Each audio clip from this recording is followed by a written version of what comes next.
live. We're going live. I'm sitting up here trying to figure out how to do this. I thought I had it. I'm trying to figure out how to do this newsletter /new magazine, because we're moving to once a month. And we agreed. Family agreed. We had a meeting yesterday. We agreed. We're gonna move it to once a month.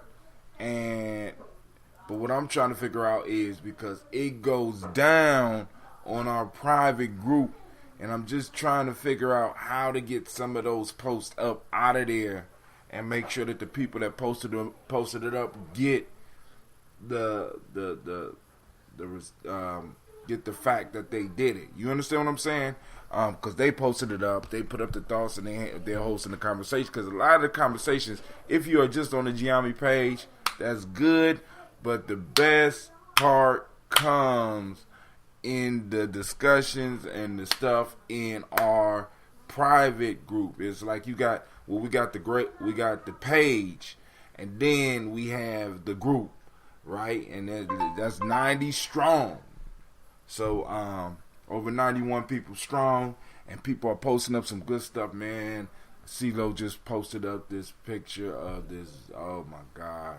I mean, it's like chocolate on chocolate on chocolate. I thought I was dark, but I was like, God damn. I looked at her like, God, oh Lord have mercy.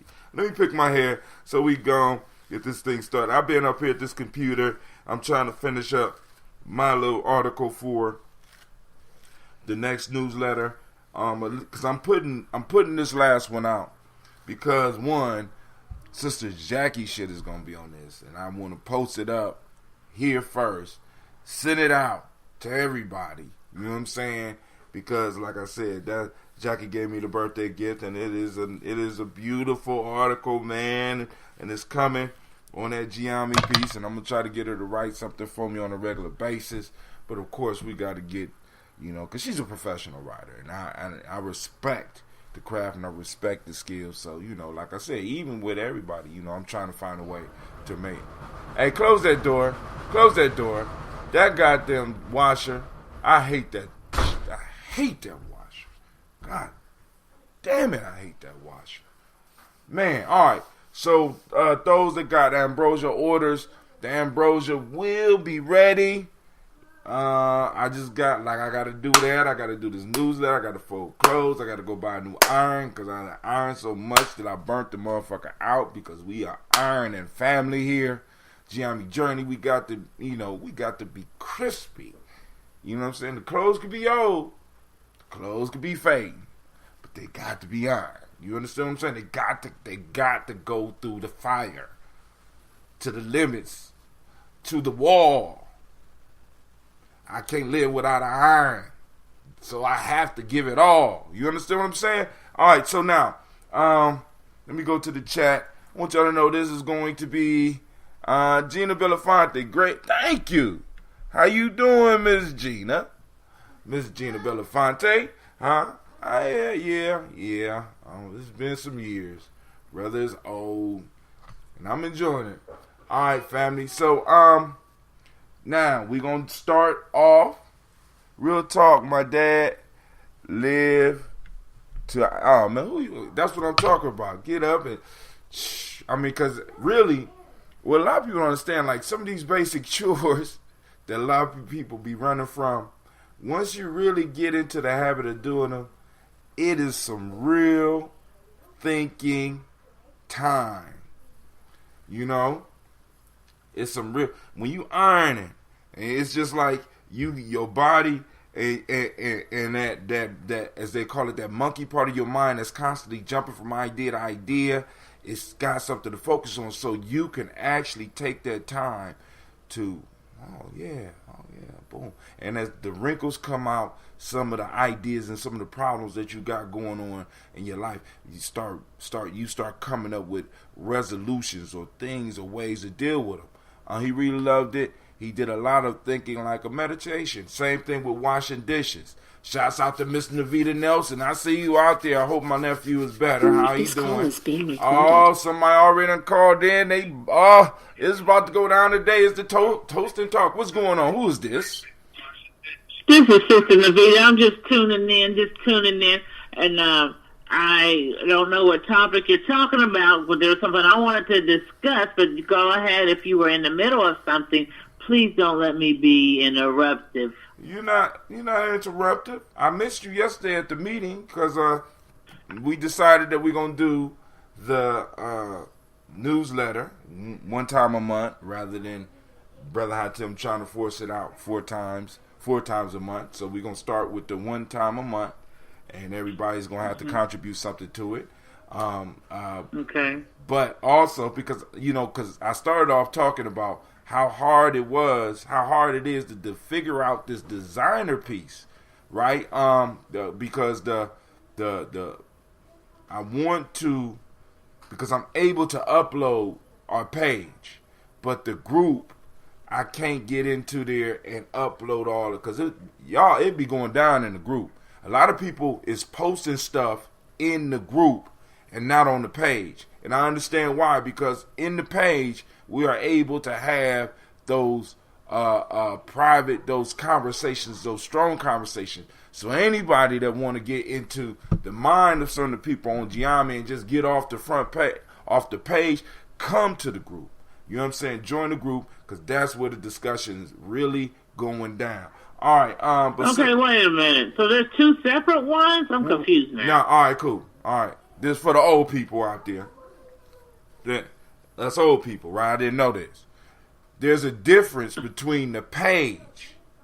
Our page, we have over 500 people on our page that are members of our page. So when we post something on that page, it is open to all 500 of those people. It's liable to pop up on a timeline. But inside of our page, we have a group, and the group is a private group. So you are part of the page, and you're part of the group. Now the group is the one that whenever you see CeeLo posting in, CeeLo rarely posts on the page. She posts on the group. And there's a difference. And you can even look at, because on the group, it got the Gye-Nyame, I got a Gye-Nyame shield up on there, and there's a picture of the garden. Okay. But the page got the phoenix and stuff on there. There's a big difference. Okay, so the page, and this is the group. Okay. There's the difference between the page and the group. I never noticed that. I thought somebody was trying to copycat you, for real. No, we got the group, because the group is where, because everybody don't want to have, they don't just run their mouth like me. You know what I'm saying? They like, boom, I got a life, and then me post this shit in private group. You know what I'm saying? Because the only, the private, is a safety net. You know what I'm saying? But they post up some good stuff, like I said, CeeLo posted up a picture of this dark-skinned girl. Ooh, right. Lord have mercy. Lord have mercy. I have to do some training this summer so that I could get that black. Oh, God. Me too. Oh, God. You know what I'm saying? Miss Gina Belafonte said... don't leave us out, damn it. I ain't leaving you out. Miss Gina Belafonte said there might be a student graphic designer you can give an internship to. That's a good idea. But, I got all these students, so one of them is going to learn how to master this. It's going to master. We got plenty of young people that we have to get up to do it. But first, I want to get it up to speed, and then the people we need will come. But, yeah, so, Navita, what you want to talk about? Because I ain't did the toast I want to talk about, I hate I missed yesterday. My grandson been sick, so... what I want to talk about is the G&J Community Mall.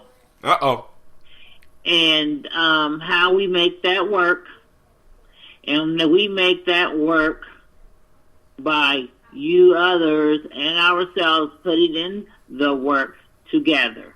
And one thing that I'd like to get across is, if you say, I'm going to vend this event, then make your word your bond, unless you are sick or there's some unfortunate incident that happens. But do not Because do not say that I'm going to be there and I'm going to attend this event and then you don't show without any cancellation, no warning, no anything. Because sometimes we save that spot for you can be the only vendor that sells that product. That's and true. Then when you don't show up and people are looking for that product, we look bad. It makes us look bad. And the Vita is so all about let's not do that shit. Go ahead and tell them, girl. Miss Navita is about maintaining that image. You understand? So, but now, give me some. So let them know, because a lot of people might not know about this G&J mall you talking about. What are you talking about? I don't understand. The G&J Community Mall is a mall for the community. And a lot of people in the community like to talk about, once I go through my Facebook wall and I see the conversations regarding supporting black businesses. And everybody, from what I can see on my timeline, at least 99.9% of you say you want to support black business. You want to see economic empowerment within the community. Well, we have provided a space at Gye-Nyame Journey for you to do just that. So you can put your money where your mouth is and come out and buy black. And I'm not just talking about your shea butter. I'm talking about your soap. I'm talking about your toothpaste, your body care products, your lotion, your clothes, and I'm not just talking about your food. You know what I'm saying? And last time I realized that happened, that I got a lot of feedback on as well, is that people were able to come and even just converse with one another.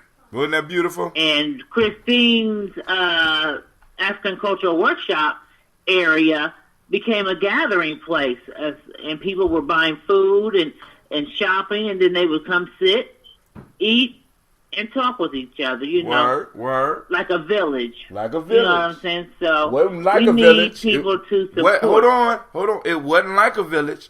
It was a village.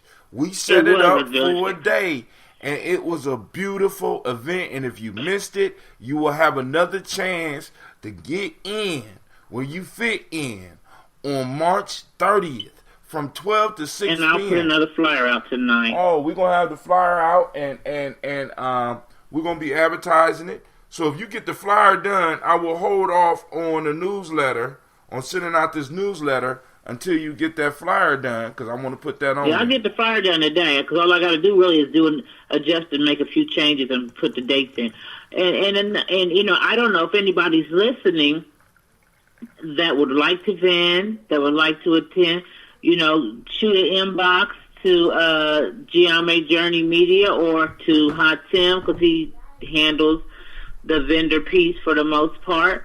You know, shoot him something, and it's only $20 to vend.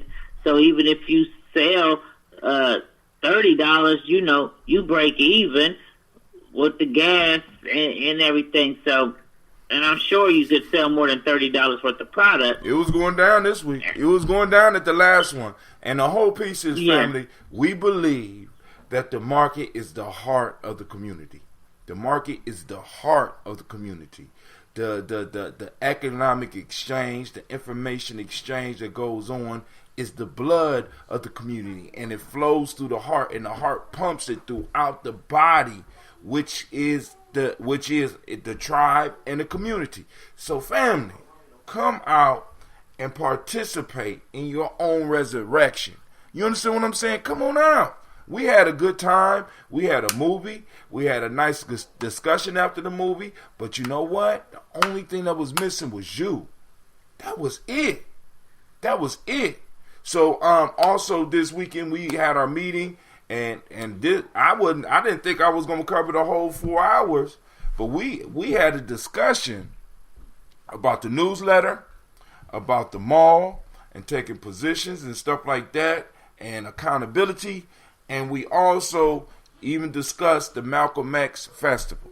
So we're going to have to set up a meeting so that we could get together, because we're going to get together on every other weekend with the young people to help get them organized and get them more involved and hands-on in running the market and stuff, showing them the business, how to keep track of it, how to advertise it, how to do all this stuff, how to maintain the security, and take the market from the market move to the Malcolm X celebration. So we also talked about the Malcolm X celebration. We got to start advertising at least sometime this for the month. Fundraising part. Oh yeah, we got to start fundraising like yesterday, so I could try to put a flyer out by tomorrow if to get the fundraising started. And we just need to talk off the air because about the committee for the Malcolm X. Because we got Brother Renee. I'd like to see him come back on board with us. Oh, he already said he's coming. Same people from last year. Hold on. Okay. He already. I spoke to him, and Brother Renee.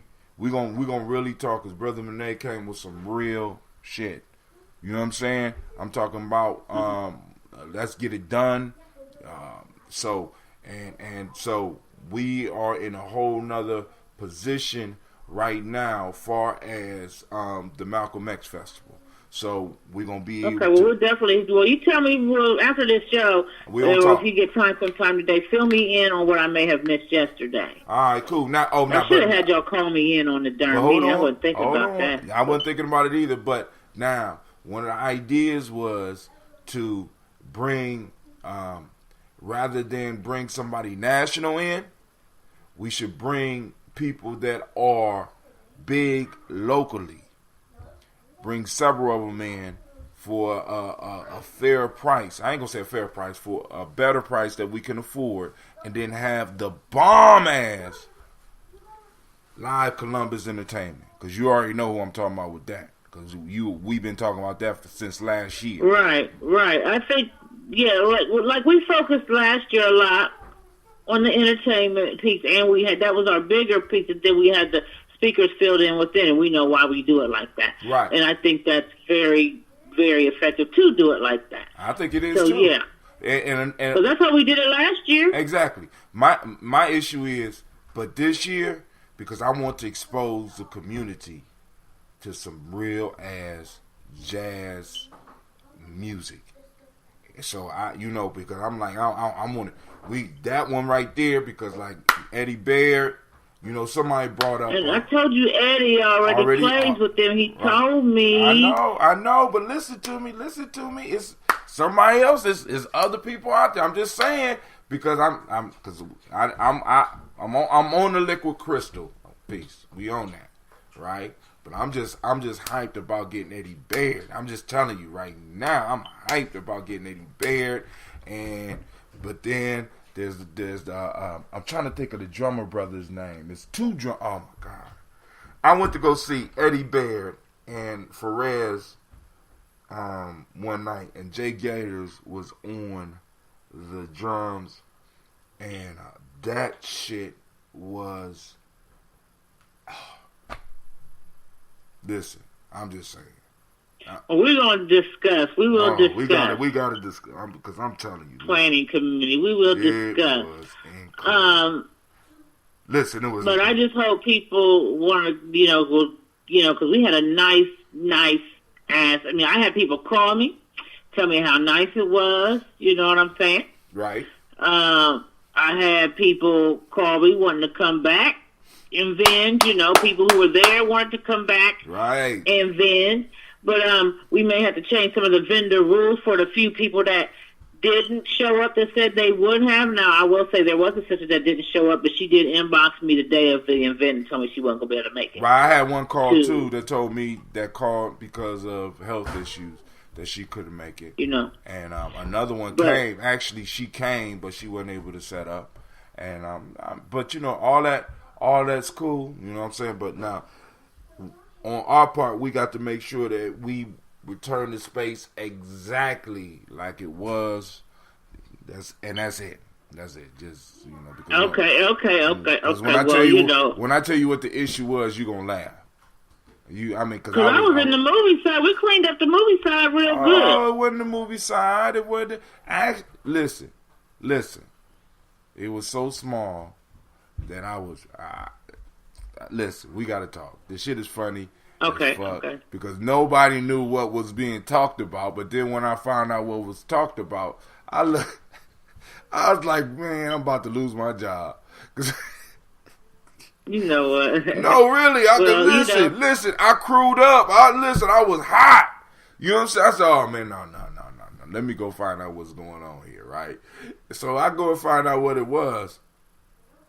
And it was it was just ridiculous, man. And I was like, dude, all right, cool. But we'll have those conversations later on. But I didn't even get a chance to do the water song yet. And we got, we toasting and talking. So I'm going to go and get this water out the way so that we could go and get the toast. And after the toast, we will resume with some more conversation unless you got something else pressing on your heart, Sister Navita. No, I don't. I'm going to hang up and listen right now. I may call back in later. All right, family, I had to refresh the chat because it looked like it had froze. So I lost a chat. I want to send shouts out to Miss Gina Belafonte. Thank you for checking us out. But now we are about to do what we do. Family, I want to welcome you to the congregation of the mighty. This is Gye-Nyame Journey Media, where your hustle builds muscle. All right, Anime, you was kind of late. This is a Heart of a Simple production, and this is the Daily Toast. And you know we strive to blow up your old paradigm. Here we go.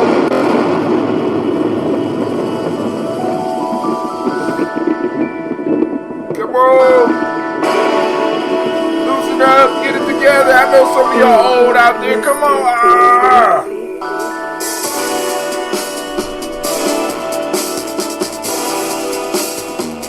Drink your water. Come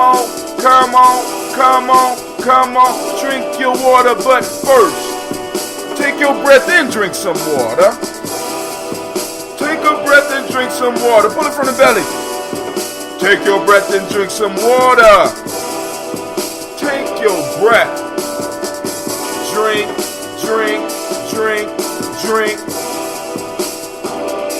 Or should I say, breathe, then drink. Now check this out, family. You ready? Grab your glass for some water. Get a bottle of that water. Twist the cap off that water. Lift and pour your water. Drink.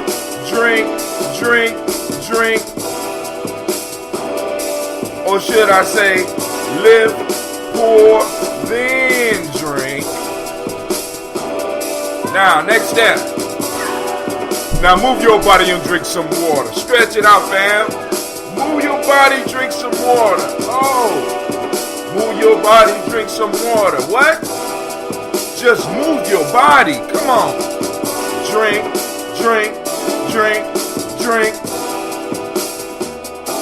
Or should we say, move, then drink. Now raise your glass and toast your ancestors. What? Raise your glass and toast your ancestors. Now raise your glass and toast your ancestors. Raise your glass. Drink.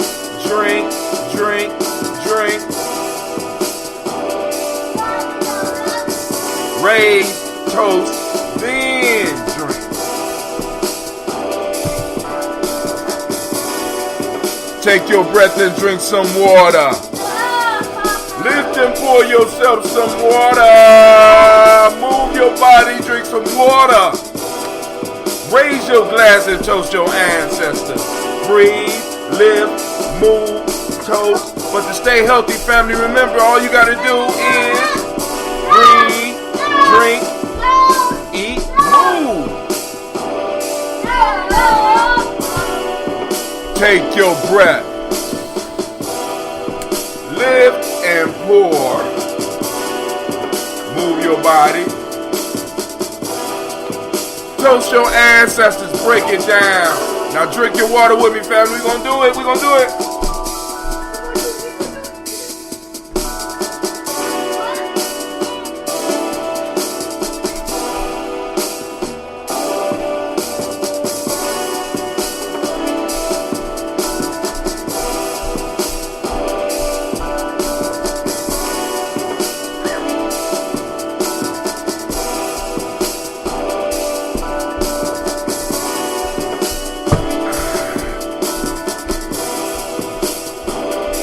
Check it.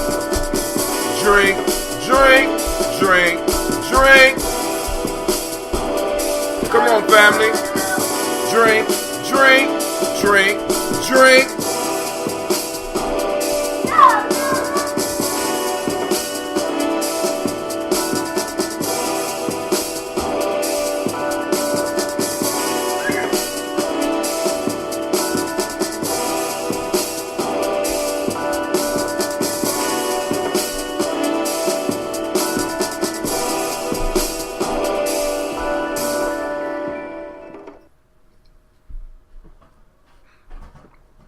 We conquered 50 ounces again. Damn. I got just a little bit left. Y'all, when y'all allow me to count that as a victory, if you think I can count that as a victory, throw up some thumbs. Because it's just, does that count? Damn.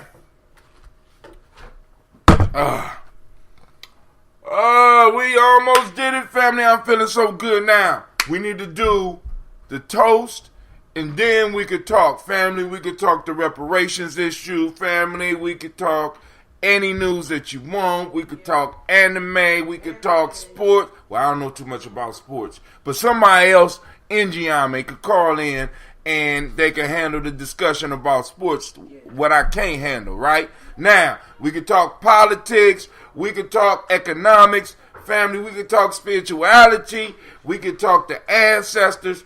Those of you that want to put your ancestors on the toast list, by all means, all of you are welcome. All you have to do is join the Black Signal. And what is that? The Black Signal is where I send out texts about things that I hear about that are going on in our community, locally here in Columbus, as well as nationally. It also let you know when we're having major shows or major events so that you can tune in directly. It's also the list that we're building so that we can, it's basically to let you know about the events, but also to let you add your ancestors to the list. So now, you text G and J to 25456.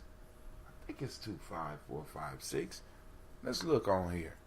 Let me make sure I'm giving y'all the right number. I want to make sure I'm giving y'all the tip top, most accurate information that I can.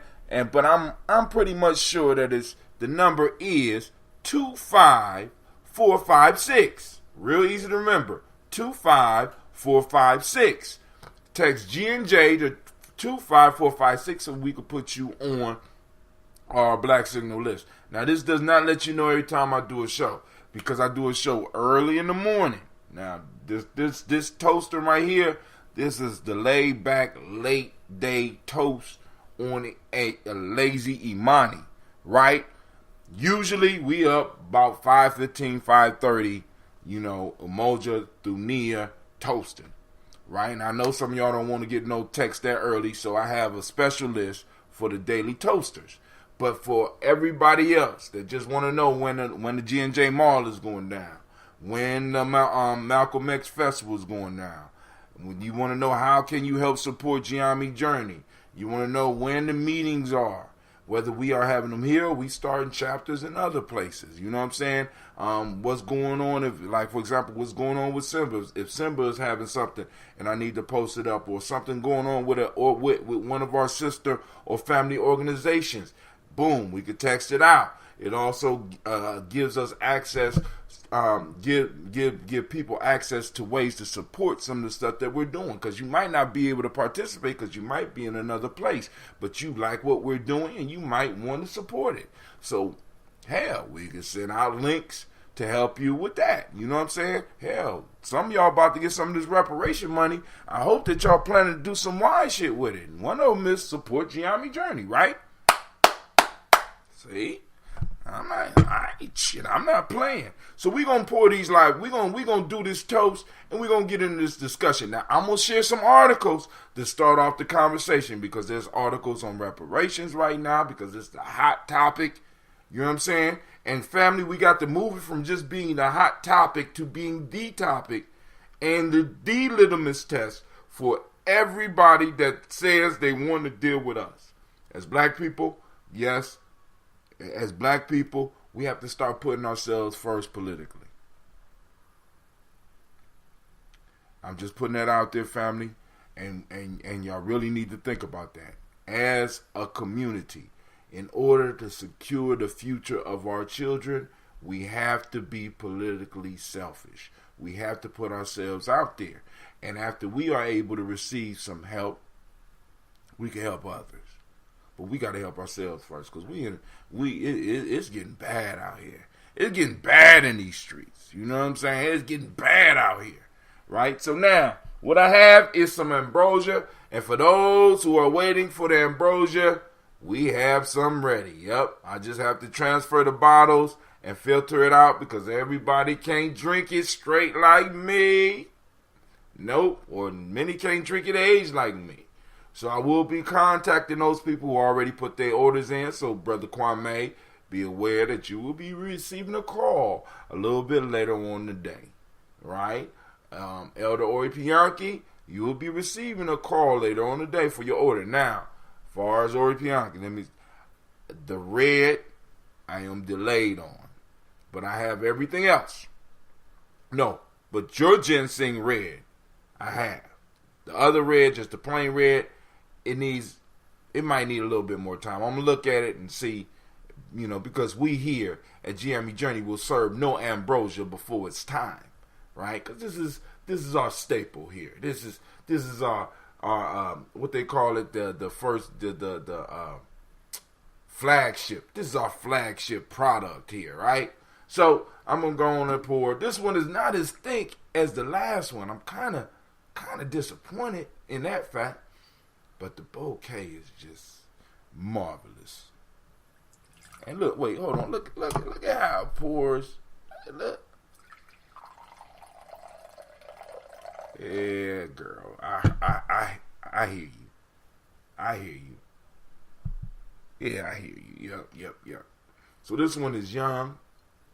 We're going to let it get older. We're going to let it be confined for a little bit. But we're going to do this toast.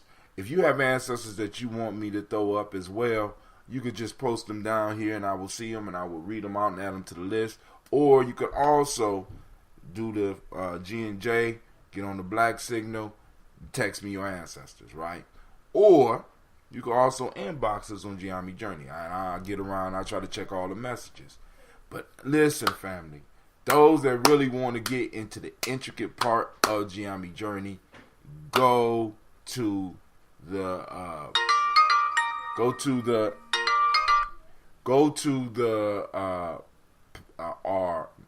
not our page, but the group.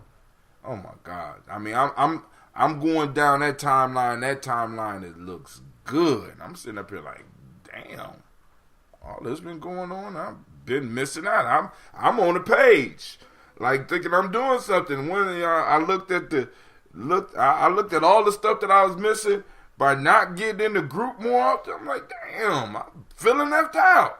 How do I feel left out? Oh, call in number 614-556-4535. I will post it up in a couple of seconds. Elder Tony was reaching out to me, and I think that might be what he's looking for. So I'm gonna text out that number in a second. But first, let's do the toast. So first, giving honor to the Creator by whatever name you choose to call that Creator. We lift up our glass and we salute that Creator. We know that the Creator's around us and in everything and all about us, but we want to become conscious of it and be able to look and seek out the Creator, because sometimes when things are so available to us, we overlook them, and we don't never want to overlook this creative force, creative energy, whatever you call it, Creator, however you see it. You know what I'm saying? We never want to overlook the power and the beauty and the presence. You know what I'm saying? Realizing that every moment we are in the presence. Right? So we lift up our glass and we say Ashe. So and that allows us to move to our ancestors and pulling out the list of our personal ancestors, family. I felt that it was important. You know what I'm saying? Libations is very important to me, and it's something that's been a major part of my life for damn near 30 years now. But as I got deeper into it. I started noticing that a lot of people were spending more time on pouring libations for the famous ancestors rather than their direct family line. You understand what I'm saying? Rather than their direct family line. So we started this show so that we could go and have our conversation, but uplift our family line. And by us doing that, we started being able to form a tribe around our ancestors. You know what I'm saying? We have a love for our ancestors. We have a love for those individuals that had a heavy and true impact on our lives. You know what I'm saying? One, an impact before we could speak, an impact in how we think, an impact in how we move right now, an impact on where we are right now in our personal lives. And I think, and it became a travesty for me to do libations, and somebody could say 15 famous ancestors, but could only say 3 of theirs. And it wasn't because the information wasn't there, because I know most of us, we, as black people in America, you know what I'm saying, as ADOS, many of us can't go back past 3 or 4 generations, right? But we still have loved ones that have impacted us that might be directly related to us by blood or related to us by spirit. And we want to lift those people up. So family, we grab our glass and we uplift our glass for our ancestors. And here is the list that we have been compiling over the last 3 years. Last 3 years, man. Listen, man, that deserves a thunderclap. Thank you, Anime. Y'all didn't know that, right? Anime is a phoenix. Phoenix not only has the phoenix screen, give them the phoenix screen, Anime, so they know what I'm talking about. She not only had a phoenix screen, but she's also known as the Thunderbird for a reason. So she getting 2 checks off of Gye-Nyame journey, right? 2 checks. Now, I don't know if anybody else out there got mystic animals, right? But, you know, they all have certain skills, right? But the Phoenix is the bomb, because she fills in 2 spots for us here at Gye-Nyame Journey. So here we go.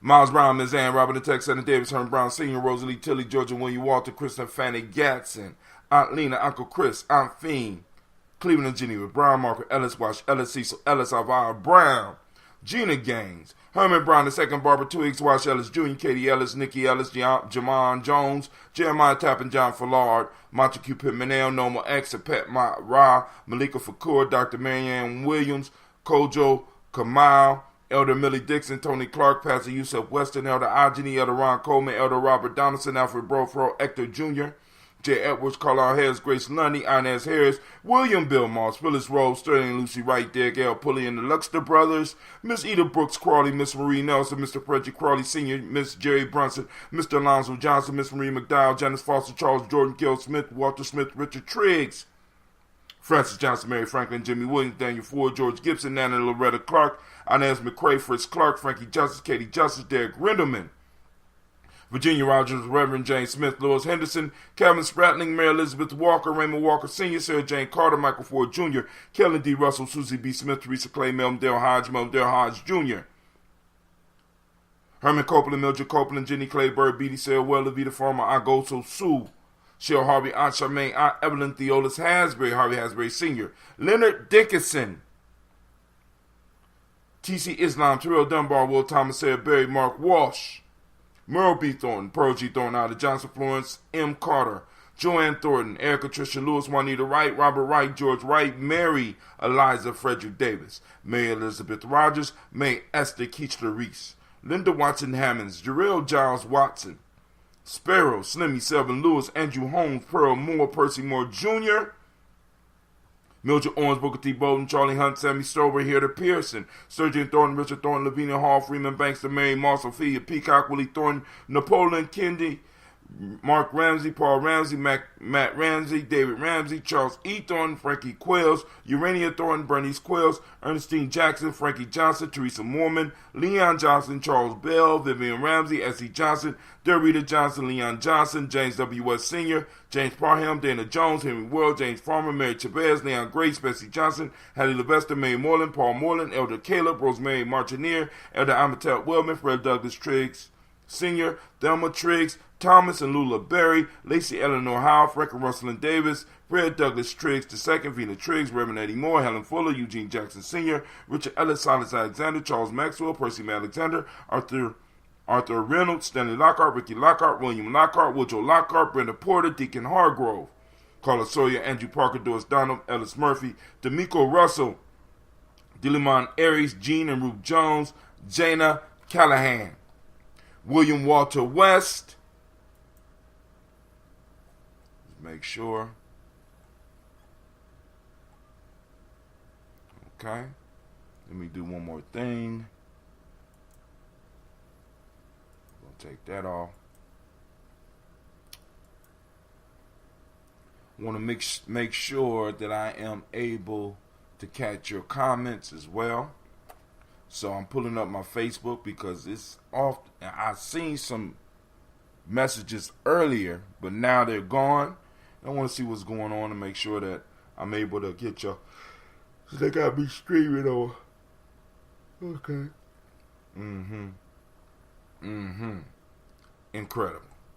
Incredible. Alright, Facebook, I don't know what y'all be doing, but y'all need to get it together.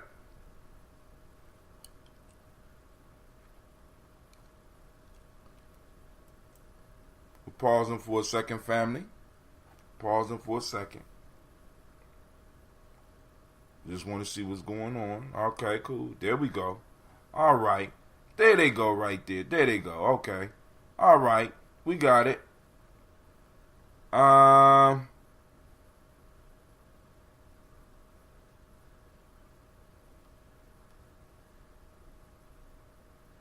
right, here we go. William Walter West, Nigella Parrish, Elder Basiji Fulani, Jim Robinson, Gladys Johnson, Valerie Clark, John and Mary Sullivan, Dirk Johnson, Antonio Johnson, Delise Waters, DeFriedis Hines, Inez Bostic, Edna Bostic, Winifred Scantleberry, Wilson Headley, Elma Hines, Phyllis Lee, Eugene Spratling, Calvin Spratling, Charles Wooden, Penny Brown, Roy Lee Printup Jr., Miriam Johnson, Wilbert Longmire, Izzy Catney, Janice Carter, Michael Carter, Leon Peanut Carter, Margaret Carter, William Carter, Lisa Jordan, Charles Lee Mosley, Dorothy R. Blair, Ransom Evans Sr., Sam Evans Sr., Nalon Blair Sr., Edward Stevens, Sue Ann Stevens, Joe Davis, Timothy Butler, Gene Holmes, Dana Jones, Peter Charles, Christy Nichols, Cardinal Robinson, Rosemary Charles, Ada Pearl, Bob Ingalls, Jack Wallace, Warren M. Finch, Warren P. Finch, Tim Ingalls, Audrey Finch, William Billingsley Jr., Jennifer Sensenball, Hazel Gatson, Jerry Bradley, Brian Watson Jr., Kaniko Parsons, Jason Kathy Bradford, Thomas Bradley, also known as Uncle Buki, also known as Gypsy, Reverend Roosevelt Word the First, Stacey Trice, Frank Smith, Mother Bertha, Michael Leonard, David Brown, Ruth Carter, June Cox, Ruth Cox, Paula Cox, Ronald Irving, Judy Hubbard, Irene Johnson, Francis Booth Jefferson, Dan Wilkinson Sr., Emma McClendon, Jerry Dorr, Amina Robinson, Mary Nichols, Patricia Williams, Shabaka Teray, Greg G2 Gibson, Donna Hill, Richard Gleavis, Lee Irby, Tommy Irby, Boy Irby, Jim Gaucher, George and Hallie Johnson, Archie and Margaret Armstead, Diane Scott, Erica Armstrong, Claire Fox, Gene Evans, Archie Beck, Anna McGill, Charles McDaniel, Christine Cottrell, Aunt Becca, Alice Arnold, Arthur Arnold, Hattie Reed, Charles Reed, Eula and Andrew Baker, Patricia and Edwin Brooks, Gwendolyn and Bob Hatch, Kimball, Vernon, Bradley Kim, Janie Harriet Tubman Cates, Spencer Sturgis, Sally Mae Baker, Ethel Baker, Creola Baker, Geneva Baker, Aaron Nino Baby Hatchet Sr., Mally Miller, Housie Hatstad Cleveland, Mother Gibson, Alex Nixon, John Bowie, Lester and Rachel Saunders, Doretha Ross, Riola Ross, Robert Nelson, Francis Stevenson, Leroy Stokes, Neely Johnson, Fletcher Swan, Maddie and Charlie Scott, Ida Casey,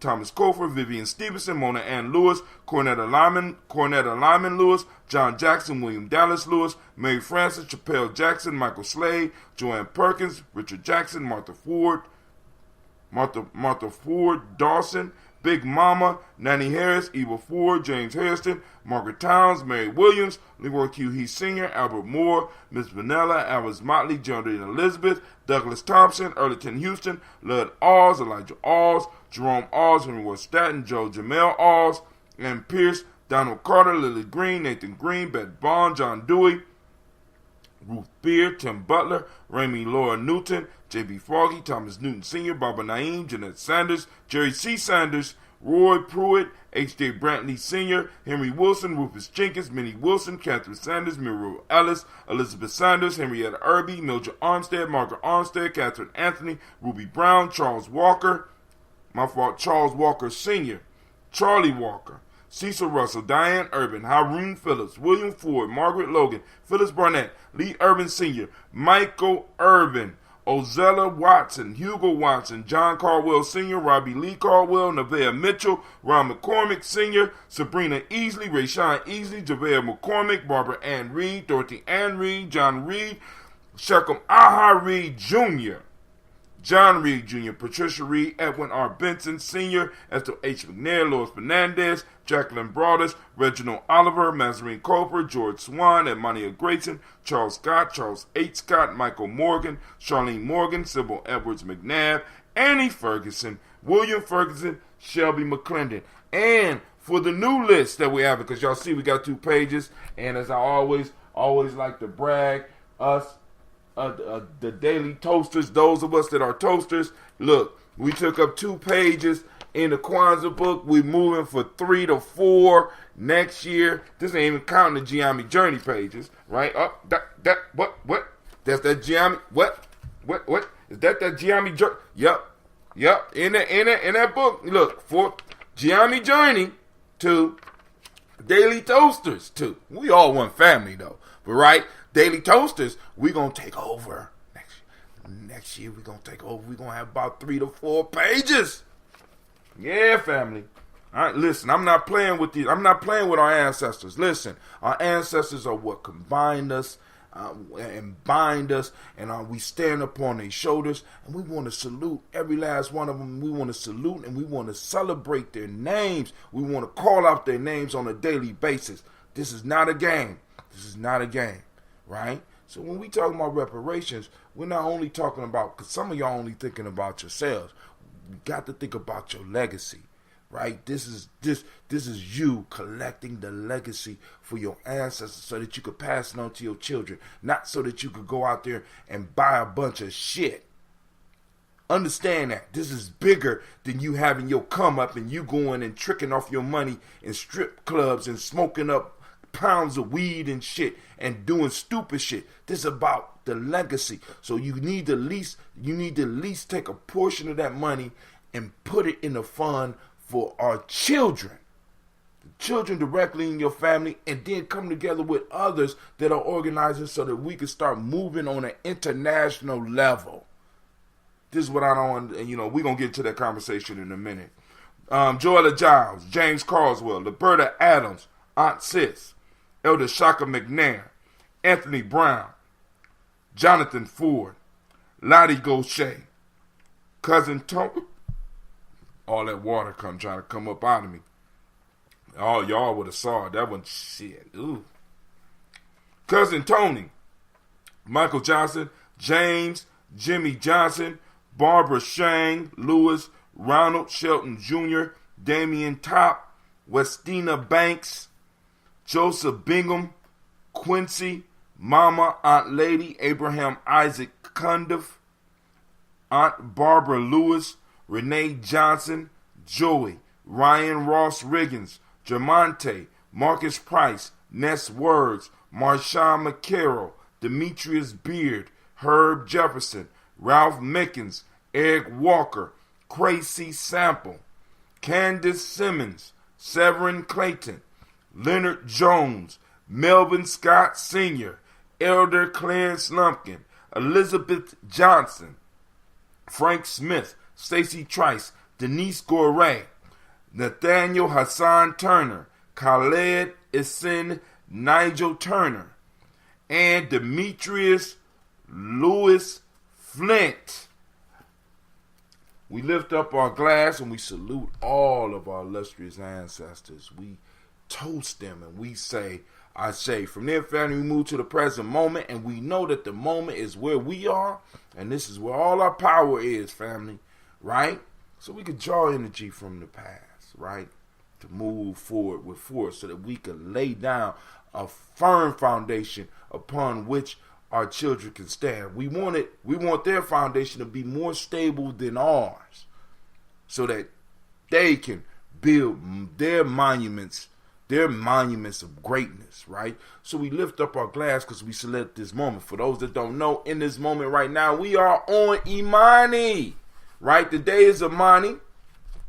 For those that don't speak the language, Imani means faith. So what I want you to do is activate your reticular formations in the brain, right here. Those, well, that might not be there, but it's in the brain. I don't know exactly. Those neurosurgeons out there, because we got them coming, because Gye-Nyame journey is growing, our family is growing, but those people that know where the reticular formation, show me where to point at on the head, where the reticular formation is, activate the reticular formation, and we're seeking out Imani right now. We're seeking out faith. Where's faith active in your life? Where's faith active in your community? Where's faith active in your family? Where's faith active in your job? Where's faith active in the organization that you're working with? And when you find it, take a picture of it and post it up. You can post it up on your timeline, but you're always welcome to post them up on Gye-Nyame Journey. Or you could do as a lot of people I'm starting to find. I'm feeling left out. And I started the goddamn group. A lot of them they started right in the group. And I'm sitting up here like, damn. I've been looking at the page. I've been looking for your post on the page. Y'all been posting it in the group. And I'm like, damn, that makes sense. Why didn't I think of that? Right? So we want to start looking for what we want. So the challenge is we have taken the days of the week and we started using the Nguzo Saba. We used each principle for a day. Today is Imani. And we're looking for Imani. So we're speaking the words, but we're also looking for that reality. Where is it in our life? It might be small, but I'm trying to tell you, it's there and you can find it. And when you find it and you start learning how to find it, it'll become magnified in your life. So you're going to be able to see your principles popping off all the time around you. We have been trained to look for what we don't want.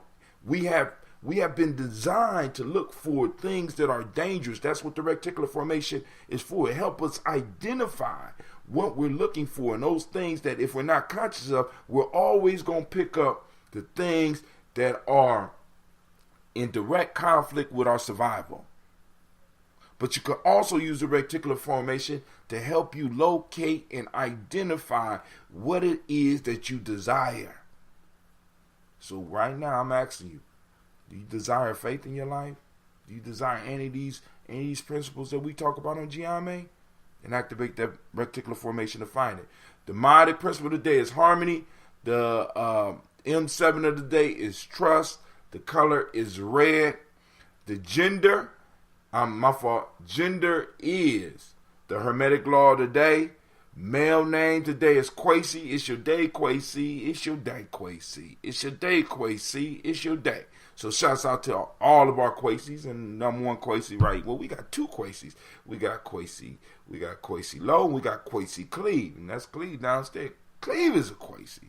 So also, shouts out to the female name, which is Akasua. We need an Akasua now. Where my Akasuas at? Right?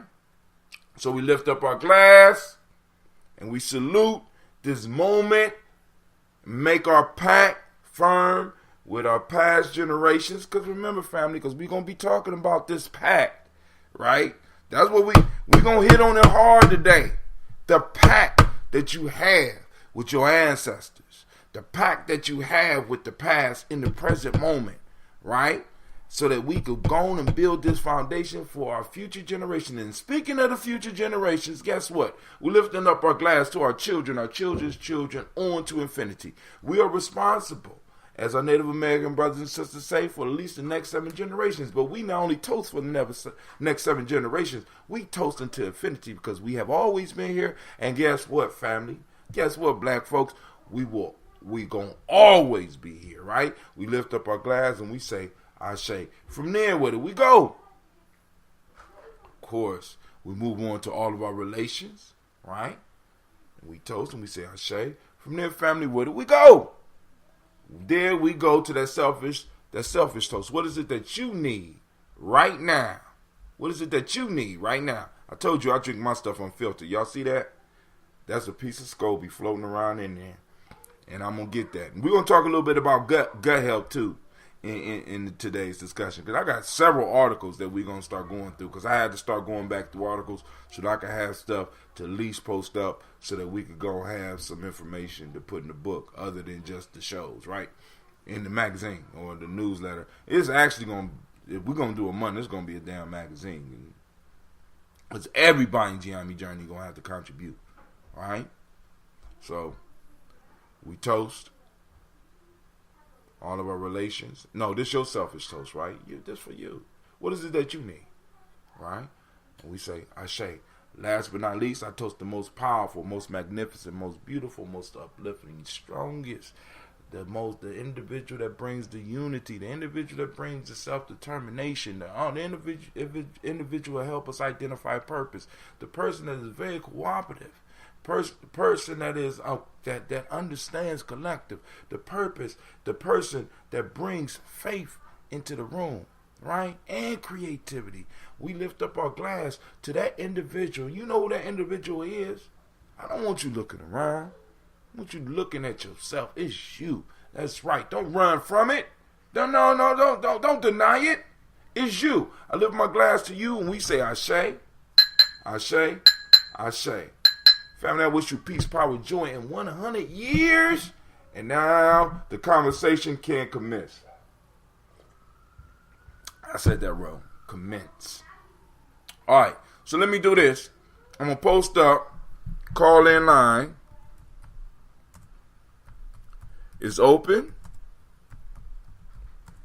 at 614-556-4535. All right, let me put this on because I can't, for some reason, they will not, well, I ain't going to get all into that. Call in lines are open.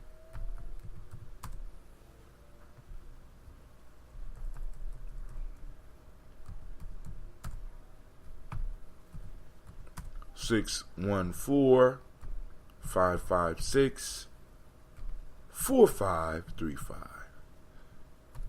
Then also, let's make sure y'all get that over there in Gye-Nyame Journey. 614. Call-in lines are open.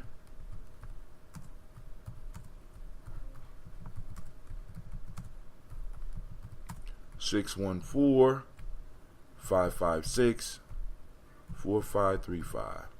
All right. So we done posted it up on all frameworks, all networks. Here we go. Make sure the lines are open. We want to thank Sister Navita for calling in earlier and having a conversation about G&J Mall. Remember, the next G&J Mall is 3/30 or March the 30th. It's a Kaumba from 12 to 6 p.m. We still have to decide on what movie we're going to show. We're going to have plenty of space for vendors, family. I'm trying to tell you, I want to pack the building. Right? So if you have an idea or something that you want to market, if you have a social service agency, if you have a lawn care business, if you have a plumbing business, if you have an electrician business, a general contracting business, hell, if you do foot massages, if you do back rubs, if you do, listen, the sky's the limit. I don't want y'all, this ain't just for no shea butter, right? This ain't just for no African clothes. This is a market, a mall, where you could come and not only come, be safe, support the community and support G&J, right? Because these funds, like yesterday, we had a meeting. Guess what? I was able to look at one of the young brothers and be like, order some pizza. Usually we have to be like, nope. We was able to get some food. We're about to get some food. We had a powerful meeting, and at the end, we was able to feed people. Even though he went and got some pizza, that I was kind of hurt, kind of hurt. But you got to work with what you got. I'm trying my best. He went and got Little Caesars pizza. How could you? How could you?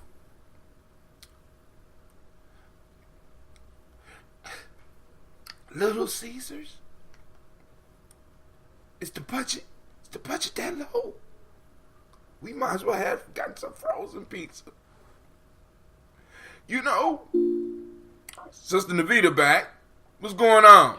My grandson said he liked Little Caesars. I think that's Little Caesars is shitty though. But my grandson said, "Hold on, let me turn my TV down." Oh, I'm so. Hold on, I got contraptions over here. Okay, sorry about that. Real life here. Real life on Gye-Nyame journey.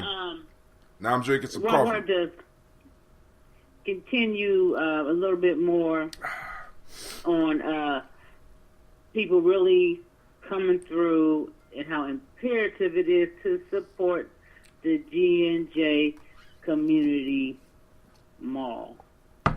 If there's any vendors out, then I would like them to sign up. Anybody who knows a vendor or who knows a vendor, it's the promotional piece is we need the community to come in as a whole to promote this piece. So for those that won't know what I'm doing, I'm making some culturally appropriate coffee, because we talk about culturally appropriate, So I threw in some ambrosia in my coffee as well as some coconut oil. Just throwing that out there, and you will be able, and you. No. What is that? That's somebody calling me, and it threw my whole live off. Why they be doing that shit? I know. I'm looking at the TV now, and it says loading. Oh my God. But there ain't okay, it's coming back in. It looks like it's still loading though. But all right, you back? Yeah, no, that's an old one, baby. You're gonna have to go on and update. It started over. That one ended. I had to start a whole new one. Thank you, Mother.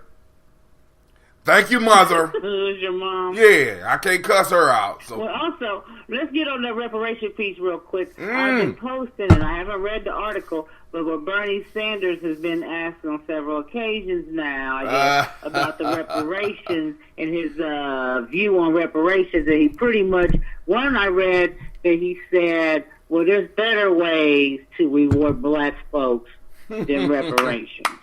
Now, what Bernie is on trying to solidify his base. Okay, so he want to solidify his base, and reparation is one of those landmine issues that once you embrace it, if it blows and you're not strong enough to maintain it, if you're not Superman, you're going to die politically, right? Well, he ain't even in support of reparations. Oh, well, let's put it this way. He left it open for that. He left it open for him to come back and say, I never said I didn't support reparations. I just asked you, what did you mean? And he's asking a legitimate question, because part of what's going on with this whole reparation argument, which I keep on posting up on the page and not in the group, because maybe I need to start having these conversations within the group, is that people are trying to hijack the narrative of reparations. And basically what we have to do is that we, as smaller media outlets like Gye-Nyame Journey, this is why I'm stressing to the young people and stressing to the family, we are a media outlet. So we got to constantly put out our ideas. You know what I'm saying? Because what's going to happen is that people, any message that we have, people will hijack it. And let me give you an example of that. If we look at rap, when you were younger and when I was younger, when rap first came out, there was gangster rap, there was conscious rap, there was lover rap, there was all types of rap out there. So no matter what your style was, you could find some shit that you could fit into, right? And you could go back and forth in between. But once rap was co-opted, the message became one thing. Right? 80% of the shit that comes out is towards our detriment. And the same thing, that's the same thing they do with everything that we want to put out. They co-opt it and change the message so that message will be damaging to us. So what Bernie is asking is a legitimate question. What do you mean by reparations? Now, Bernie Sanders or any Bernie Sanders supporters out there that are listening to Gye-Nyame Journey, all you got to do is go to ADOS101.com, look up Black Agenda, and you will see some of the stuff that we are demanding. That's only some of it, because in there I don't see, other than talking about black colleges, I don't see a strong educational piece far as for our children from preschool to graduating high school. And we got to really work and solidify that one too as well. You know what I'm saying? But so what Bernie is asking, because if you listen to Marianne Williamson, who is not really taken seriously by the Democrats or the Republicans, but she threw in a hat and she said $100 billion. She lowballed it. Right. You know what I'm saying? But at least she threw it out, right? She threw it out and helped bring this conversation national attention, right? But there's other people that's been on the ground for a long time, as you see sometime that I share on our timeline on Gye-Nyame Journey. Tone Talks, Yvette Carnell have been pushing hard for this. Now, people ask, so what happened was, if you listen to Marianne Williams when she talk about $100 billion payout, but that's different than what Cory Booker is talking about. Cory Booker is talking about helping everybody through baby bonds. And what we have to watch out for is that's not reparations. You're talking about something else. Now, are you talking about that in addition to reparations?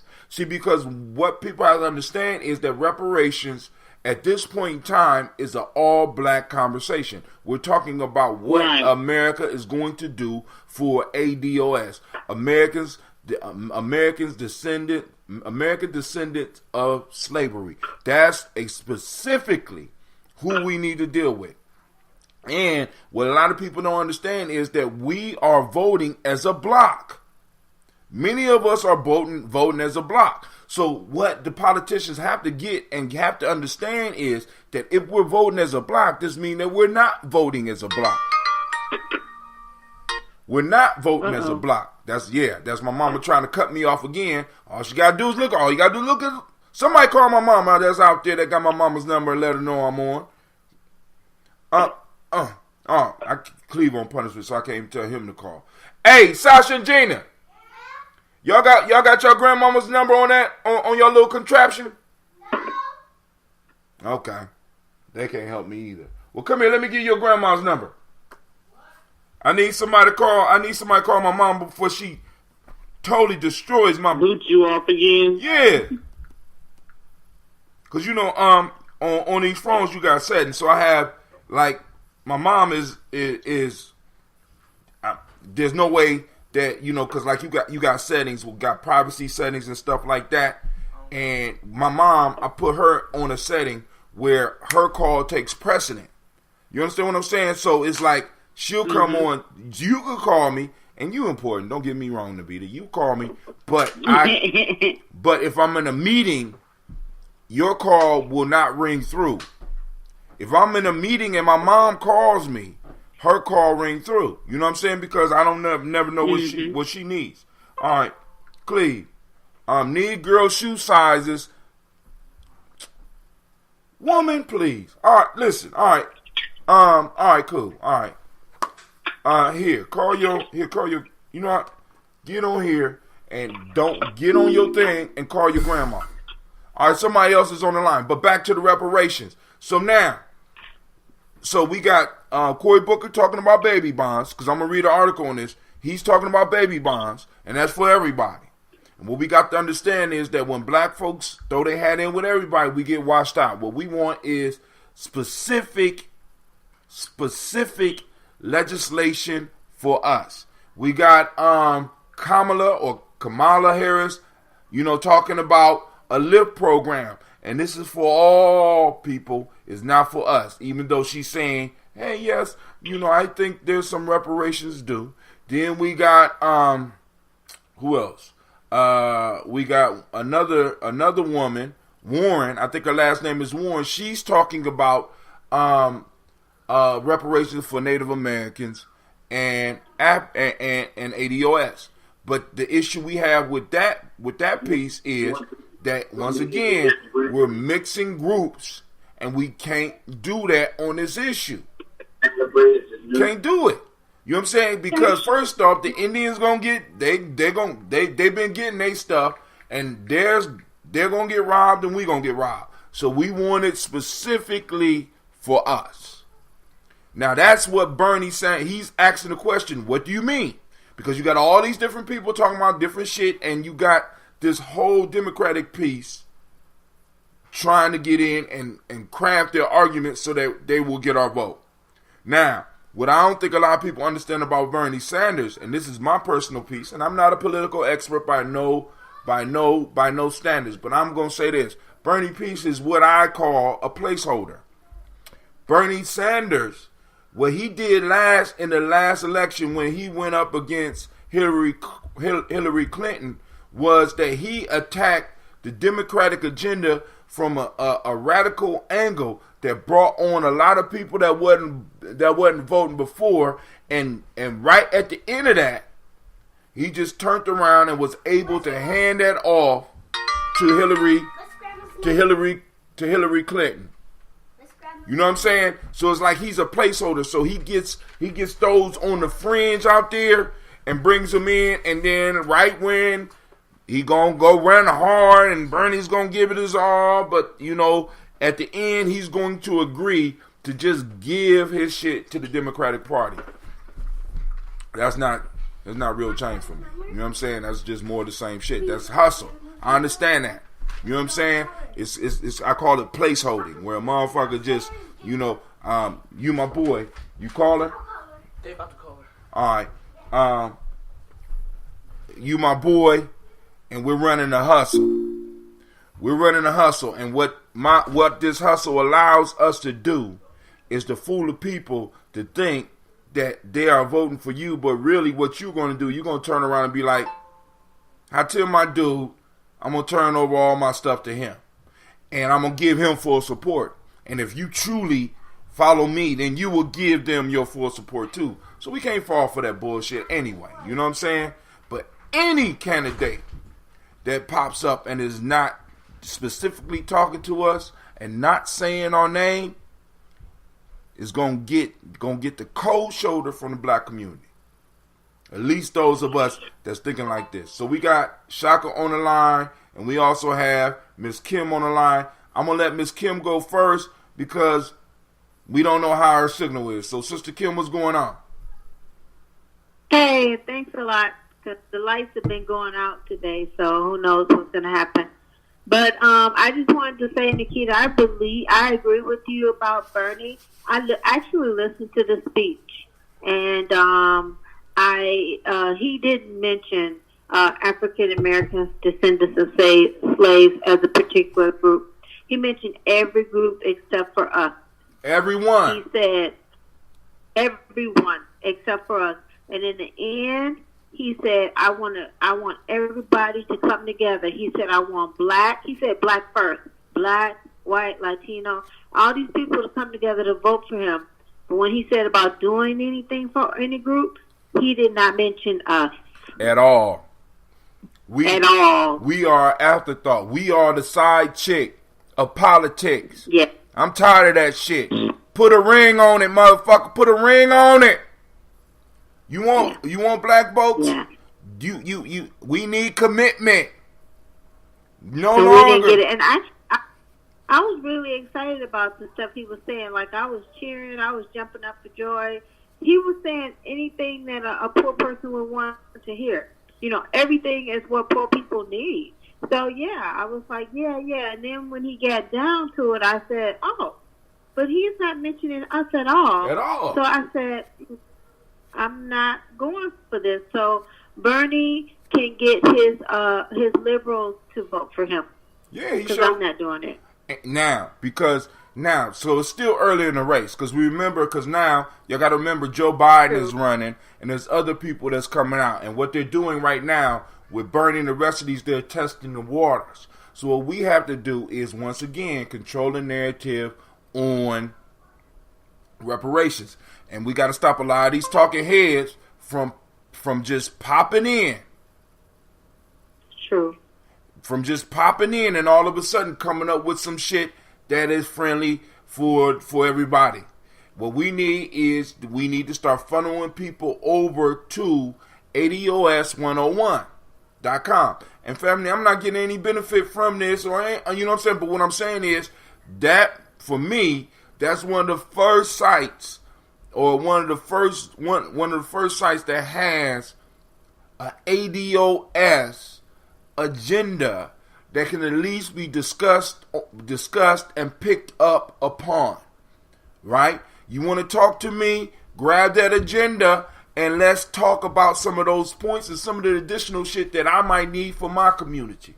I mean, because the whole piece is what we're going to have the Democratic Party constructing a black agenda. And if the Democratic Party constructs a black agenda, it's not a black agenda, it's a Democratic agenda. And we want them to address our specific needs that our experts have identified and get them to, one, let us know what they're going to be able to do, what they are going to be able to push, and what they are not going to be able to push. And then when they get in their office, we as a voting bloc have two choices. If you do what you say you're going to do, you have our support, and but we're going to push you. Second, if you don't, we have a right to try to recall your ass, and we will promise you that you will receive the hellfire of our dissatisfaction, just like with all those other groups. Because once again, we are suffering from this Jesus complex where we believe that we have to suffer for the world. And I'm telling you right now, for a lot of us that's doing this, that is the biggest sin, because if you don't take care of you first, how are you supposed to go to heaven? What's her house number? I'm sorry. Sister Kim, y'all can't let me, y'all gotta stop me. I'm on the road. Y'all still there? You do. It's great. You know, you got Brother Shaka. Go ahead, man. What's up? You know, Tim, I think that it is really time for us to investigate outside of the scope that we have been magnifying on for so long. And what I mean by that is that while as a unit, I understand you want to keep a particular identity to maintain the integrity of this conversation of reparations, right? Oh yeah. I'm going to keep it though. I want to. I have to. Because I understand. But there's two things. Listen. Go ahead. There's two things that I wanted to bring to that. Because as you've stated, there are other people on board with the conversation. We got to really put ourselves in a realistic part of that conversation with everybody else. When you say, all right, we're going to maintain this identity, and people have already accepted that this is the race that other races have come from, right? They've accepted that part of the conversation. They've accepted the historical. They've accepted Now, when it comes to the political, here's the piece that I must address. That number one, I don't talk politics much because I understand now that it's just a relationship game. You never know who's in bed with who.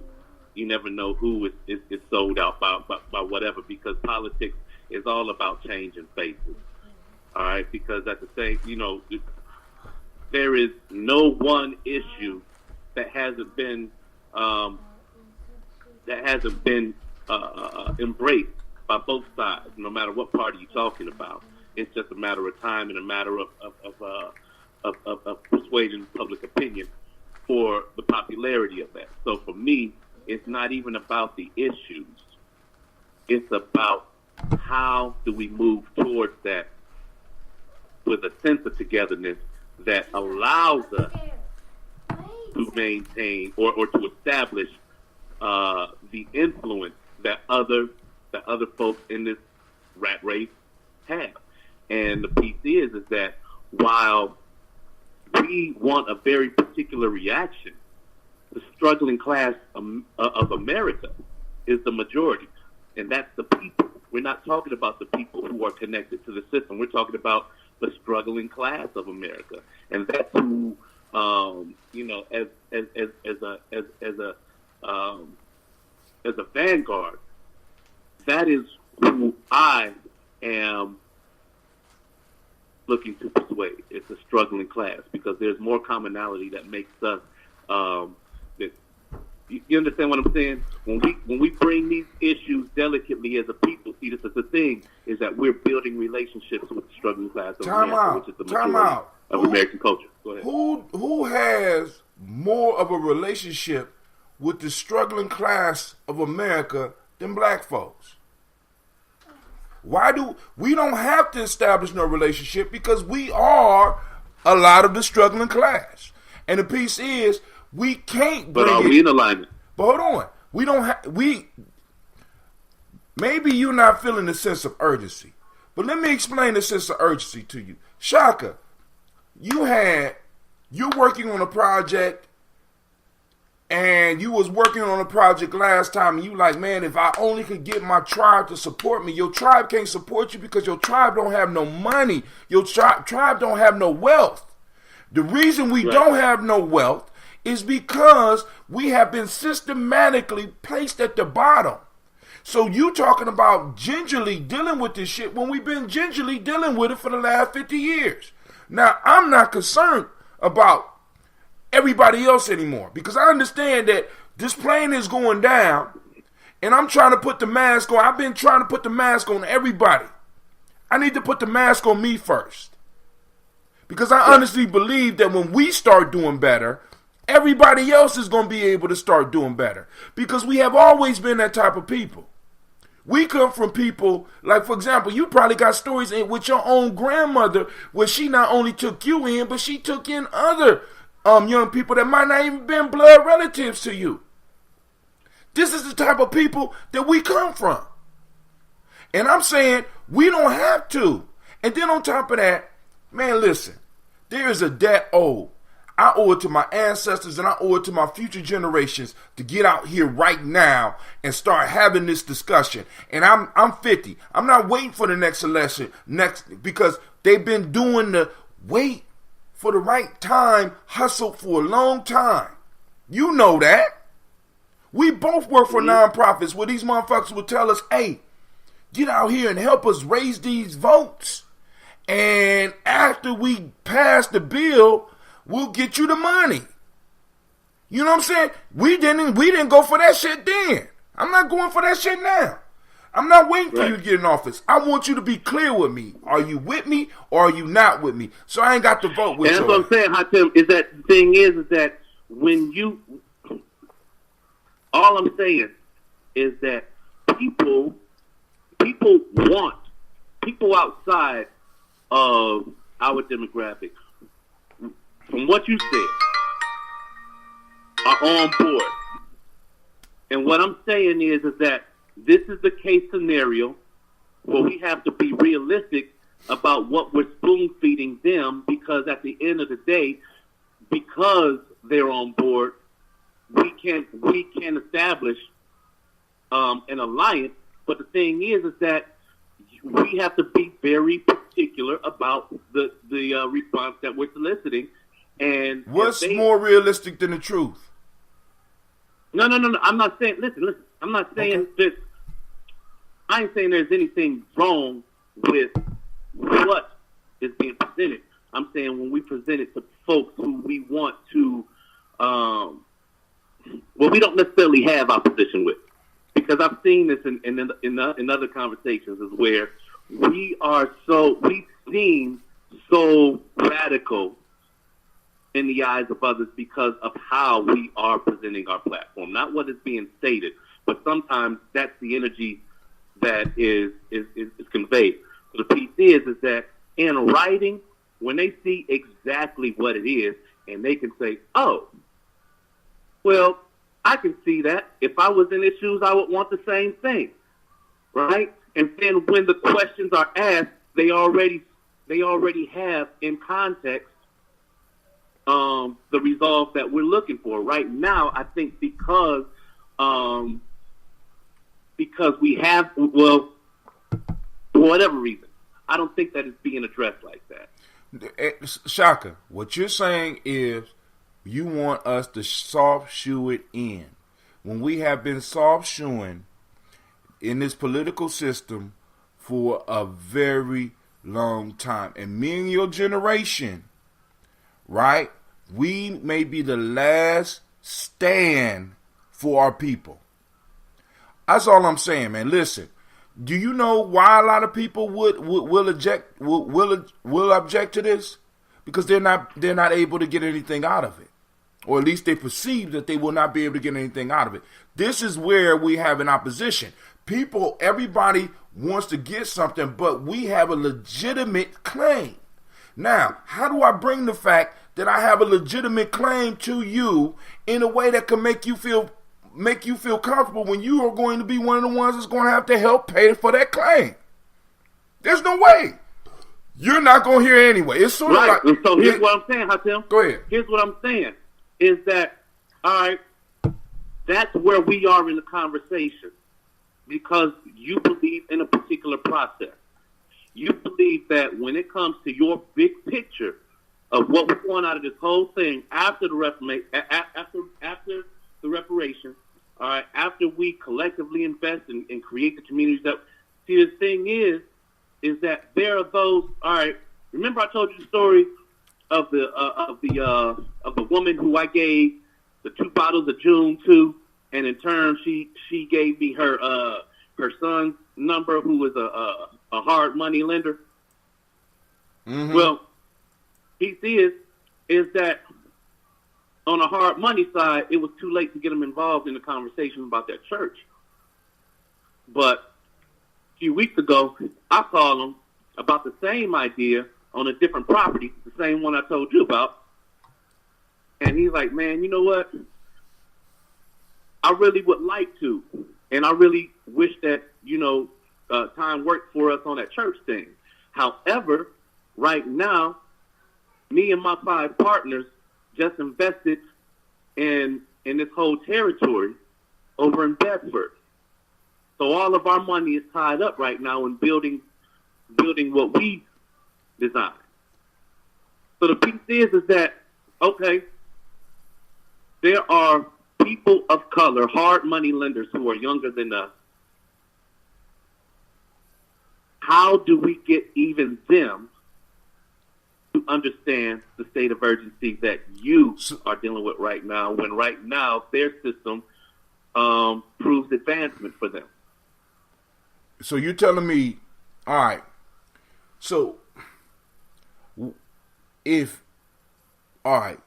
so you can't tell them or talk to them and pull down some of the figures that are readily available on here, that in many of the articles that I post up on my site that talks about the real disparity that Black America is in, far as wealth. We only, if you take out all of, because this is what a lot of people, they don't take out the depreciating assets, right? They leave it in there, so that makes it about 3,000 to 5,000 or something like that. Maybe even Might even be up around 17,000. But the actual liquid wealth of a majority of my fault is even higher. Let's put it this way: the median wealth is $1,700 for over 50% of your people. And if I got to explain that, to you, you're not on my side anyway, Shaka. You understand what I'm saying? You know what I'm saying? Mm-hmm. If me and you got to have this discussion and it's all about you, right? Because those are some of our kids that's been raised on this bag mentality. So no matter how I bring it to them, they may not get it. Other than, hey, right, it might be some money at the end for you. Oh, hell yeah, I'm in.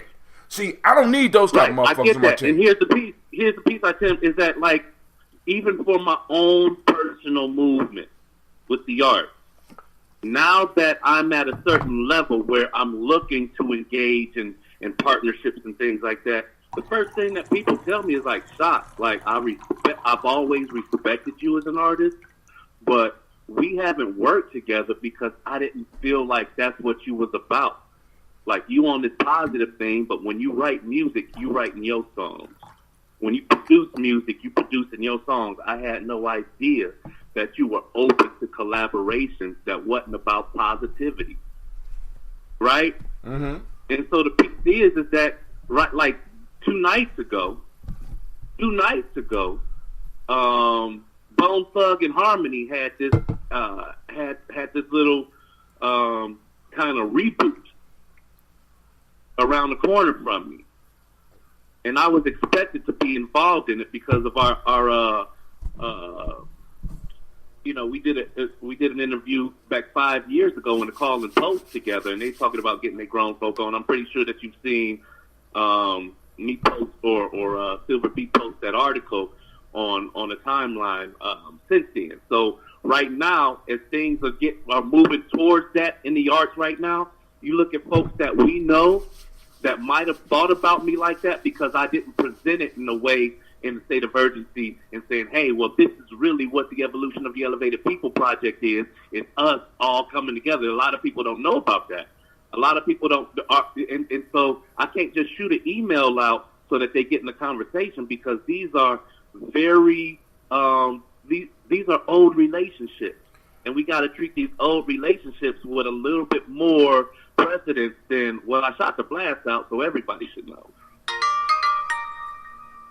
Would y'all call your grandma, please?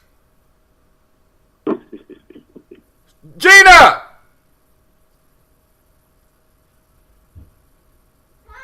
Would you call your grandma, please? I already did. Call her on her cell phone. I think she's not answering. Okay, keep on calling until she pick up. My God. I ain't asked you that. I told you, I gave you a mission. Accomplish it, lady. Real life here, Gye-Nyame journey. What? Excuse me? Excuse me. I thought I heard something. She's probably not answering because mine says unknown. I don't care. Keep calling until she pick up. Send her a text message. Cleveland! Excuse me. Go up there and be quiet. Go up here and send my mama a text message on her phone, please. Let her know to pick up the call so she can stop calling. God damn, I'm trying to have a serious conversation. Here, go up there with them. They got the number. On the text number, on the, you know how to do it. Text her, let her know that they're calling her. Oh my God. But go ahead, Shaka. I'm sorry, man. See, and I want to say this to you.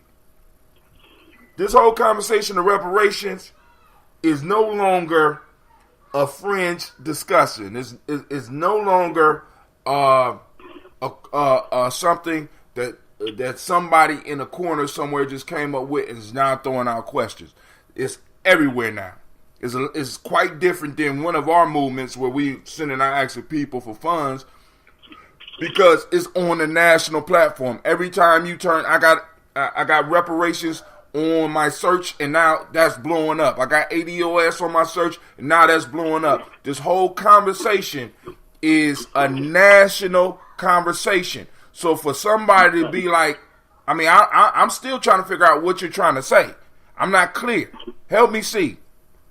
But Lady J just joined us. Happy belated birthday, baby. I'll give you both sides right now. Right now, what I'm pushing is popularity through influence. On one side of the coin, I'm saying that we have young folks, young Black Americans, who understand that territory is the way. So they got the means to acquire territory.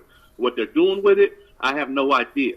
However, they know what I would do if I had it, but I haven't inserted myself in that conversation to see if the territory that they have would be conducive to the idea of community building.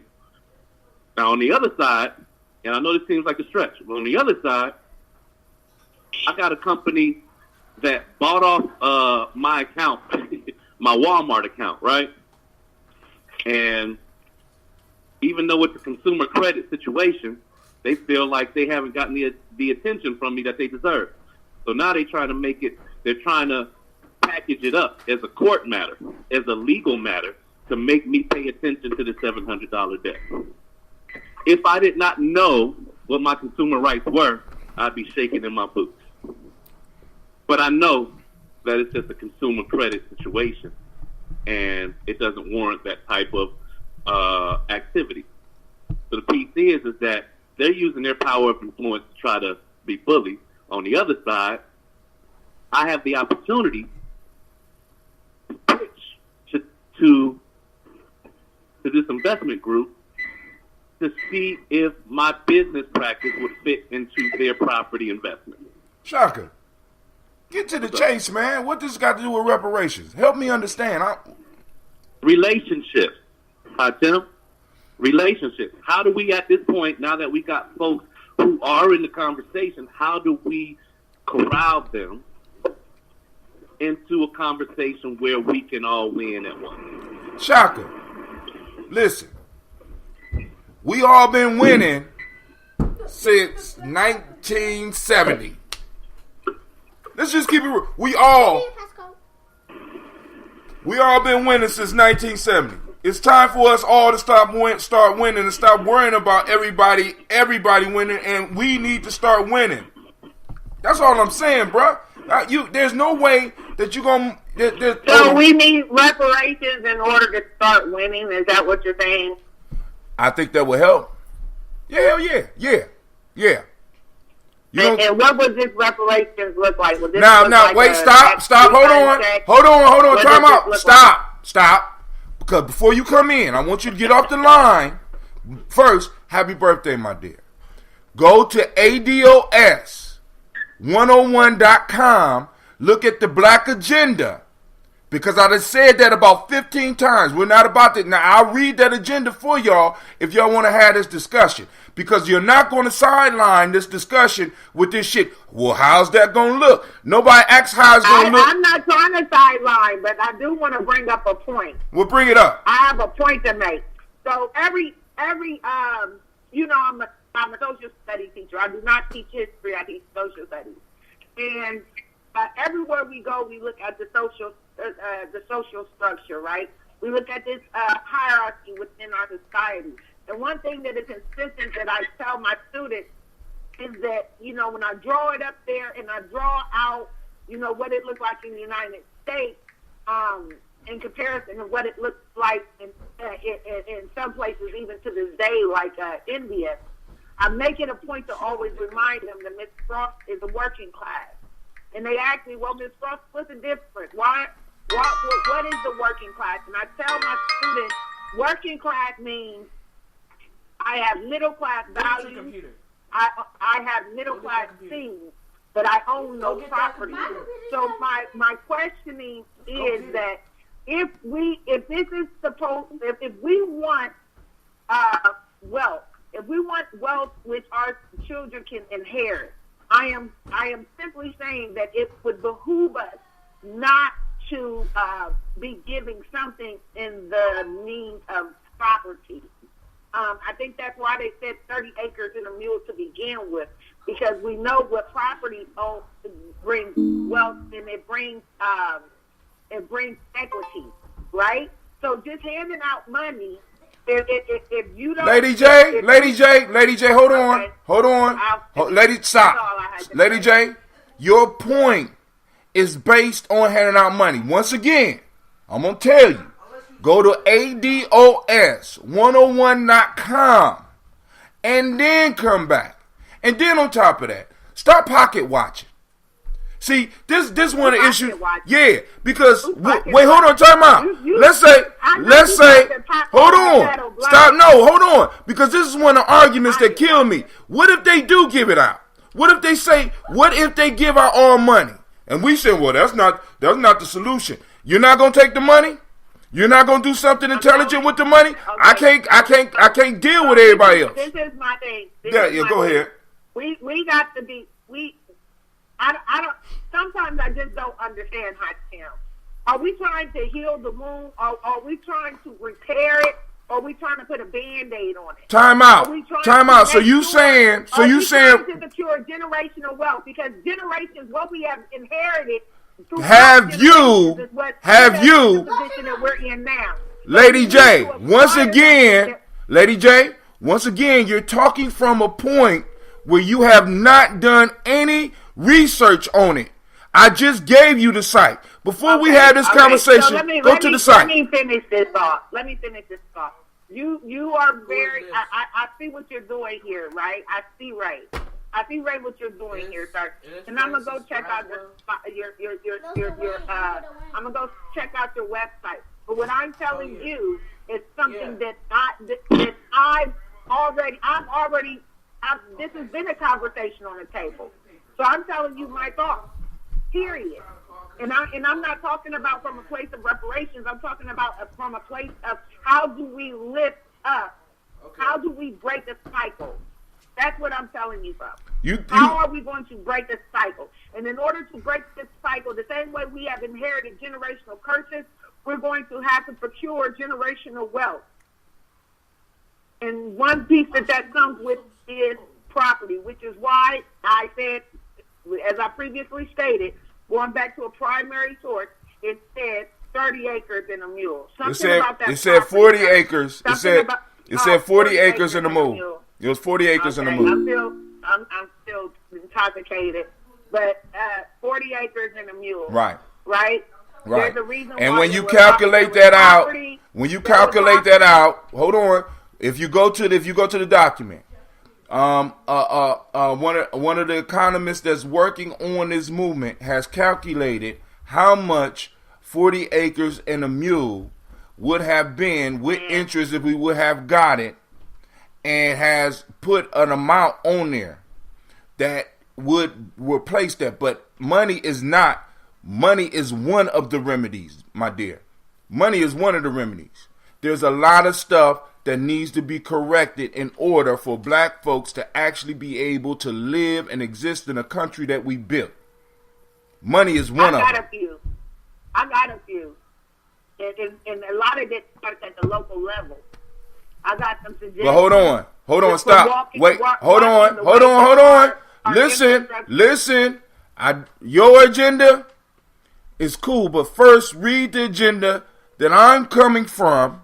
Why you keep promoting this agenda? Because black folks need to have time out. See, because black folk, you get on here, and when you start talking about the nigger cries rivers or some shit, and you go back to it, and I'm just saying, I'm trying to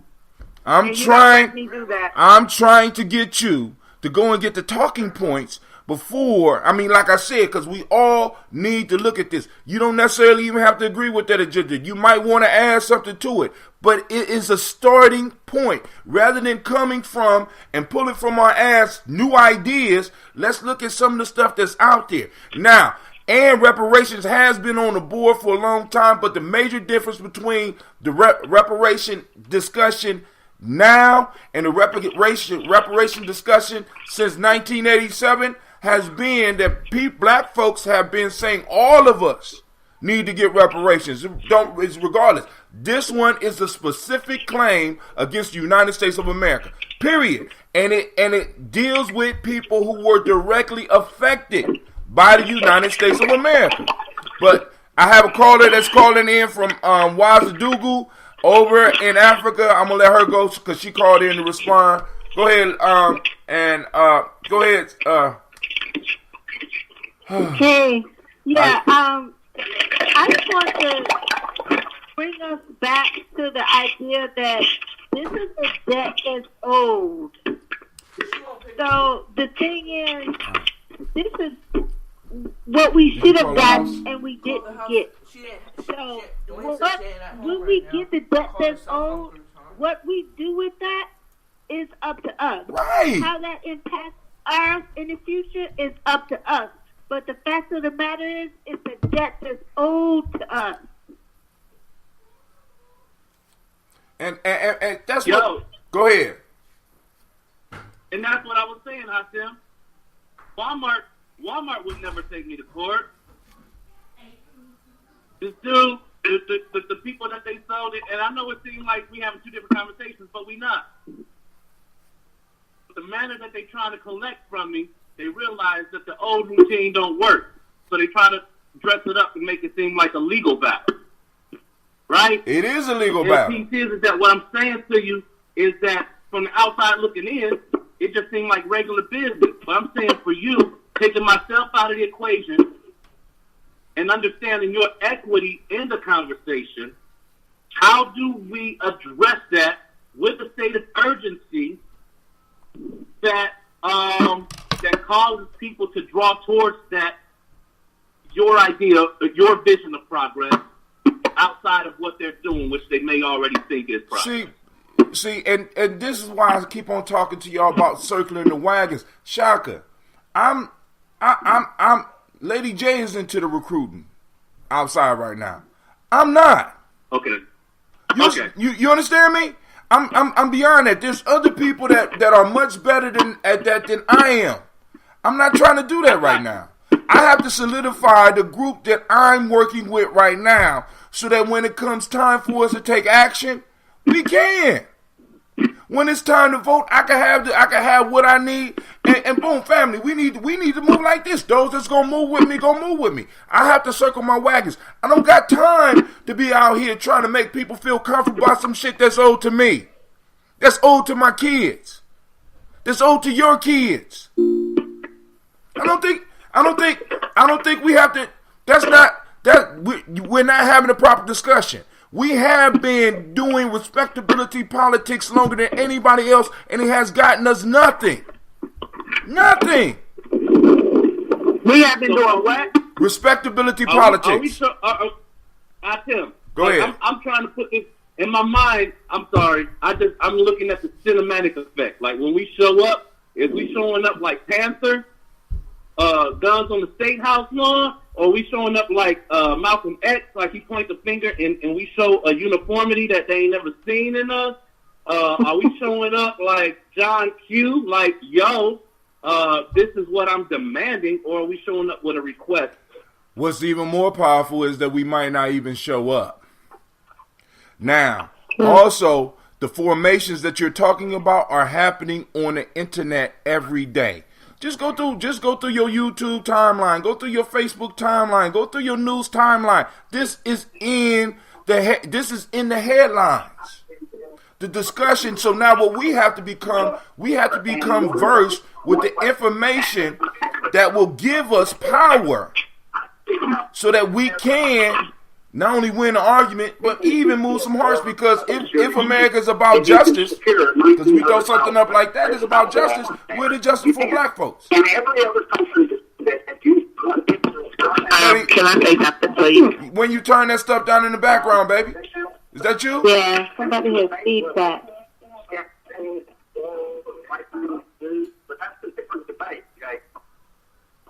Turn down the background, Lady J. I still hear me in the background. Go ahead. Say it again. Go ahead, Lady J. I was going to ask a question. Did you actually say that somebody's background is like killing it? Now it's coming from you. What? Is it coming from me? No, it's good. When the video got on, she didn't turn her stuff off. But go ahead, Lady J. I just want to know, what did you say about African Americans' political participation? Go ahead. What did you say? What did you say about? If we vote as a block, we could decide to vote for an opponent. I mean, for a candidate or opponent, however you want to look at it, or we could decide not to vote at all as a group. That's the power to vote. Can I add something into that? What he just said? I think appropriations legislation, and now he wants to declare an emergency. Lady J. Yeah. What's going on in the background, baby? I don't know what's going on in the back. Yeah, it's your background. Go ahead. Go ahead, Sister Kim. No, I was just going to say, this is what we typically do when you have a situation like this and we have a lot of people kind of disgruntled with the election. Typically, the voter turnout is super, super low. So that's kind of what we do as a block. We do really vote as a block. We either all get out or we all don't show up. Right. So I think, that's why the Dems are kind of reacting the way they are acting, because they know that can't happen, because it happened with Hillary. Oh, yeah. I mean, but see, what we have to understand is that voting is a weapon. Voting, whether you vote or don't vote, what you vote for, it all tells about what the people want. And by people's, how can I put it? Voting is a weapon. You know what I'm saying? It's more than just a right. It's something that could be used so that those that are supposed to be representing you can hear it. Whether you vote, and they know who votes and they know who don't vote. They have you every time you go to the polls, you sign in. They got your race, they got your address, they know all of it. So they're able to look at the groups that voted and the groups that didn't vote. Now what we're saying is, let's start using that as a weapon. It's a strategic tool. Some people just going out to vote because they come up with this whole fantasy thing. Well, our ancestors died so that we can vote. No, our ancestors died so that we can have the right to vote or the right not to vote. But most importantly, having the right to be able to use the vote to influence our lives. And it hasn't been influencing our lives because we've been giving it away. Because most of us are satisfied with being a side chick. Black folks are a side chick. So we want to talk nice to the sugar daddy. You know what I'm saying? Go on over there with your other women. I'll always be here for you. No, enough of that shit. Enough of that. It don't make no sense. And then, it's like, it's like we got experts. We have enough expertise in our community to decide on what are the best uses of a reparations program. Yes, they're going to be cash payouts. Yes, I'm letting y'all know that. Part of that is going to be cash payouts because there is a gap there. And what families could go out and buy territory if they want. They can invest in other countries if they want. But at least they got the freedom to do it. Right now, we don't have the freedom to do it. We're existing in a country, and many of us living a third world existence. This shit don't make no sense. And for some reason, because I could dress it up nice with some nice ass tennis shoes or go out and buy me a pair of new jeans every now and then, I'm thinking I'm living in America. I'm living as an American. No. Nope. You're not. No. That shit has been denied to us for generations, but we want to argue against something that's going to do us good. I don't understand it. I am transfixed on the fact that there's a possibility that what Rockefeller did, my great-great-grandfather could have did. What the train barons did, my great-great-grandfather could have did. But he couldn't do it in America because of the roadblocks that were erected by the government. It's true. And now my family's struggling to hang on to a family house, falling out about little bits of money. Come on now, and I know my family's not the only one. No, no, they not. They're not. You know, and I know some of us we come up with these stories about the one individual that succeeded. We're talking about 33 million people. 33. Do you not understand? Do y'all not understand that Warren Buffett may have more money than all black people combined, throwing Oprah in there twice? Do y'all not understand that? Do you not understand that the three, Jeff Bezos, Bill Gates, Warren Buffett, if you could combine their wealth, they have more money than the bottom 50% of America. Yeah. And so, and I'm sitting up here like, what get you, at the bottom? And I want to stress this, black folks. When we talk about the bottom 50% of America, that might be about 80% of us. And that's part of our problem, because we are on around the bottom. We don't understand how the other half live at all. That's all we know. You know what I'm saying? And it's like, yo, we live vicariously through these individuals that we've been given. That's been given a pass.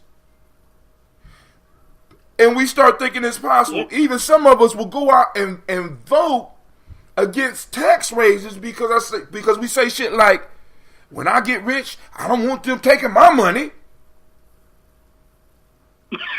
That's true. Hey, so remember Jill from Brooklyn was speaking on white flight and was talking about how, you know, every time we move out and we, you know, we go to our own community, here comes the do-rider black guy. He moves in, and then all of a sudden his crackhead cousins move in, and they ruin the whole thing for everybody. Right? Mm-hmm. Now, I say that just because in this process, as you know, with Hot Tim, there's got to be something that separates us from the behavior that is scorned upon. You know what's going to be that separator? You know what's going to separate it? When people, if there are payouts, when people doing stupid shit with their money.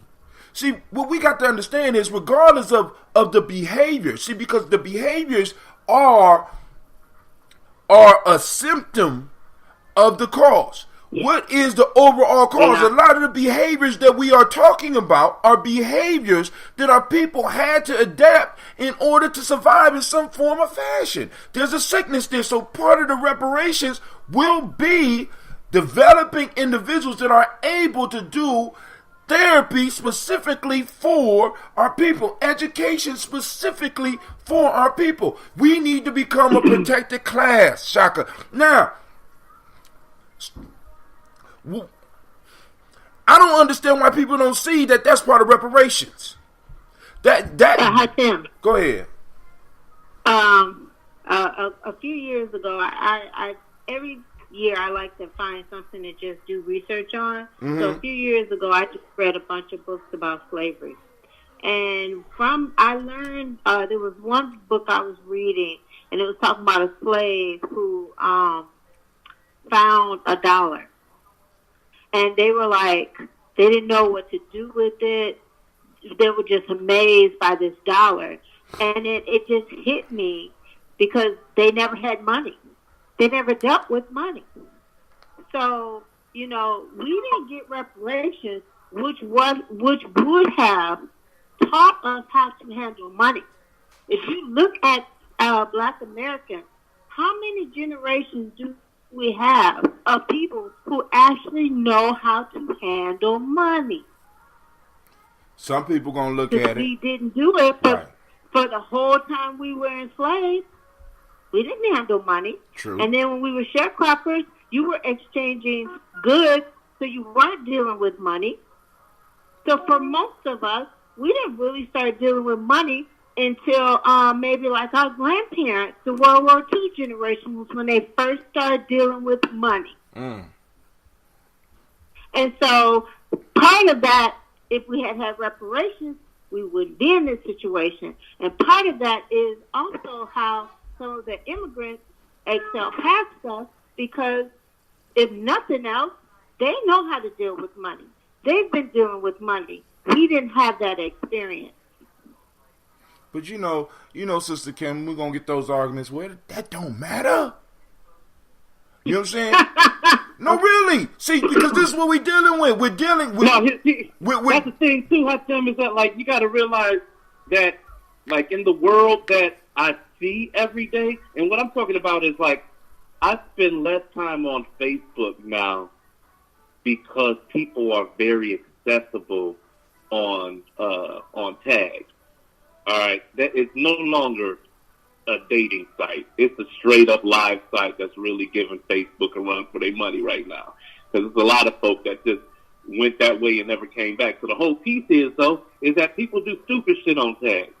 Most of the dudes, and I just heard this from one of the sisters yesterday, like, you know, what do you see in terms of the behavior of the men on tag? And she's like, yo, every other live that I go to, a dude that come into money, he just throwing it like piles on a coffee table, right? Mm-hmm. And she's saying that every other dude whose live she goes into, she's experiencing these dudes just showing like, yo, you know, this is what I do, pouring money out of bags, right? Mm-hmm. What do we do to get them? You understand what I'm saying? Like, how do we address them? Shaka, first off, stay consistent with your message and build, family. We're not gonna get everybody. This is why I'm talking about circling the wagons, man. Right. I keep on telling y'all see, it's like y'all want to reach out and y'all want to save everybody. Everybody is not going to make it through. Everybody is not going to make it to the celebration afterwards. Some people gonna get their shit and they gonna do some fucked up stuff with it. Some people are going to not want to take the services and continue living the lifestyle that they living. That's their choice. That's their choice. Right. I'm talking to a specific audience that are able to understand and are able to go and champion this on the major weapon that we have right now: Facebook, YouTube, tag. If you start doing that, you'll eliminate some of them out of there till they ready. Let them stay out there till they ready. See, because once the gravy chains start, you're gonna hear whole conversations changing, and they're gonna tell you some shit like this, Chaka. I always was on that. Mm-hmm. Always was on that. Right. Because that's what's going on online right now. See, this is why when people are like, Brother Hot Tip, why you pushing ADOS101.com? And because the people that made this hot are the ones that put it together. I'm not trying to steal nobody's shine. Period. Right. You understand what I'm saying? Right. And the agenda that they put together is nice. It could have some additions. You understand? We could add some additions because, like I said, I want to cover some stuff about education from K to 12 in that as well. And I'm quite sure other people got it, but that's why they're having a conference in October. You understand what I'm saying? But now let me ask you this: how accessible are those individuals? Can you have them on the show at all? They have their own show. They got their own show. You can call in. They got their own show. They have their own shows and you can call in. Right.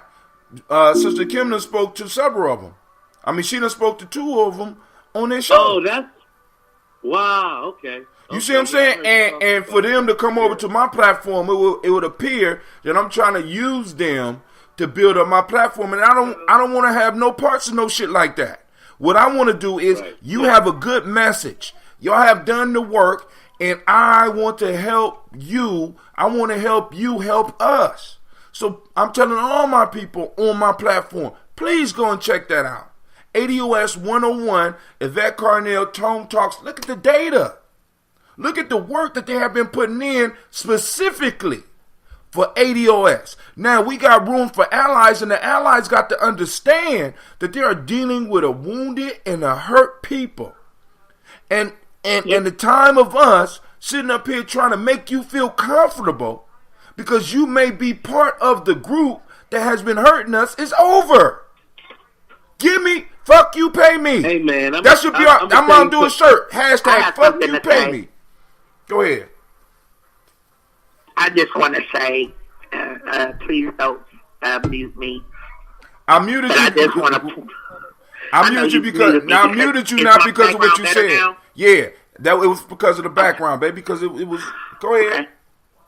Okay. So real quick, I just want to say I acknowledge and I appreciate how we speak out about people that hurt us. But every now and again, I got to bring it back to us hurting ourselves, and I hate to say that, but if you look on my Facebook page, there is a reason why I'm wearing a bag over my head right now, and it's not because of anything that anyone has done to us from the outside. It's because of what we continue to do to ourselves. So when I think about nation building, I think about starting at the bottom and working ourselves up. We can't control how people treat us, but we can definitely control how we treat each other.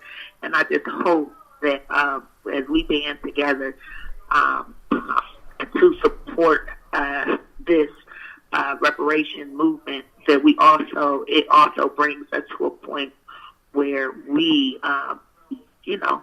show respect, appreciation for our culture and our people. All right.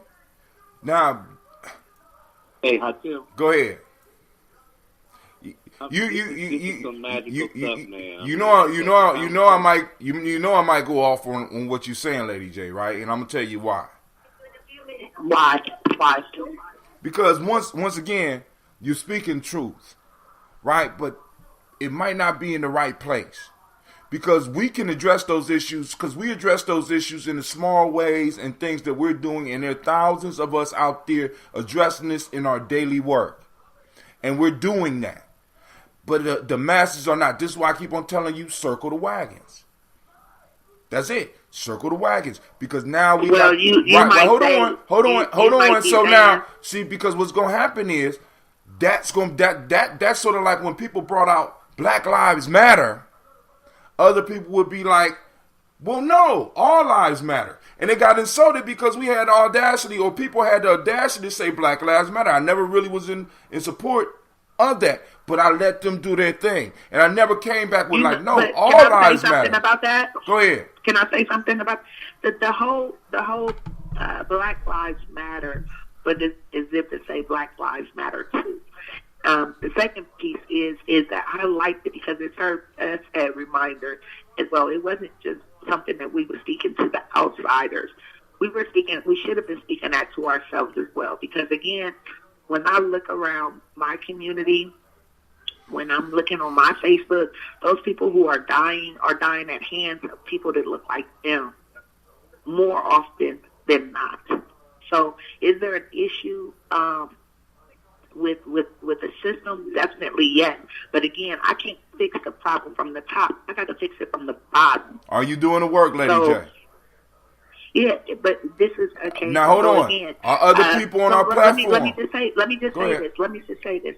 So I have been toying with a message that I have, because I'm sure that when I type this message, when I deliver this message, I'm going to lose lots of followers and lots of friends on my Facebook. Why?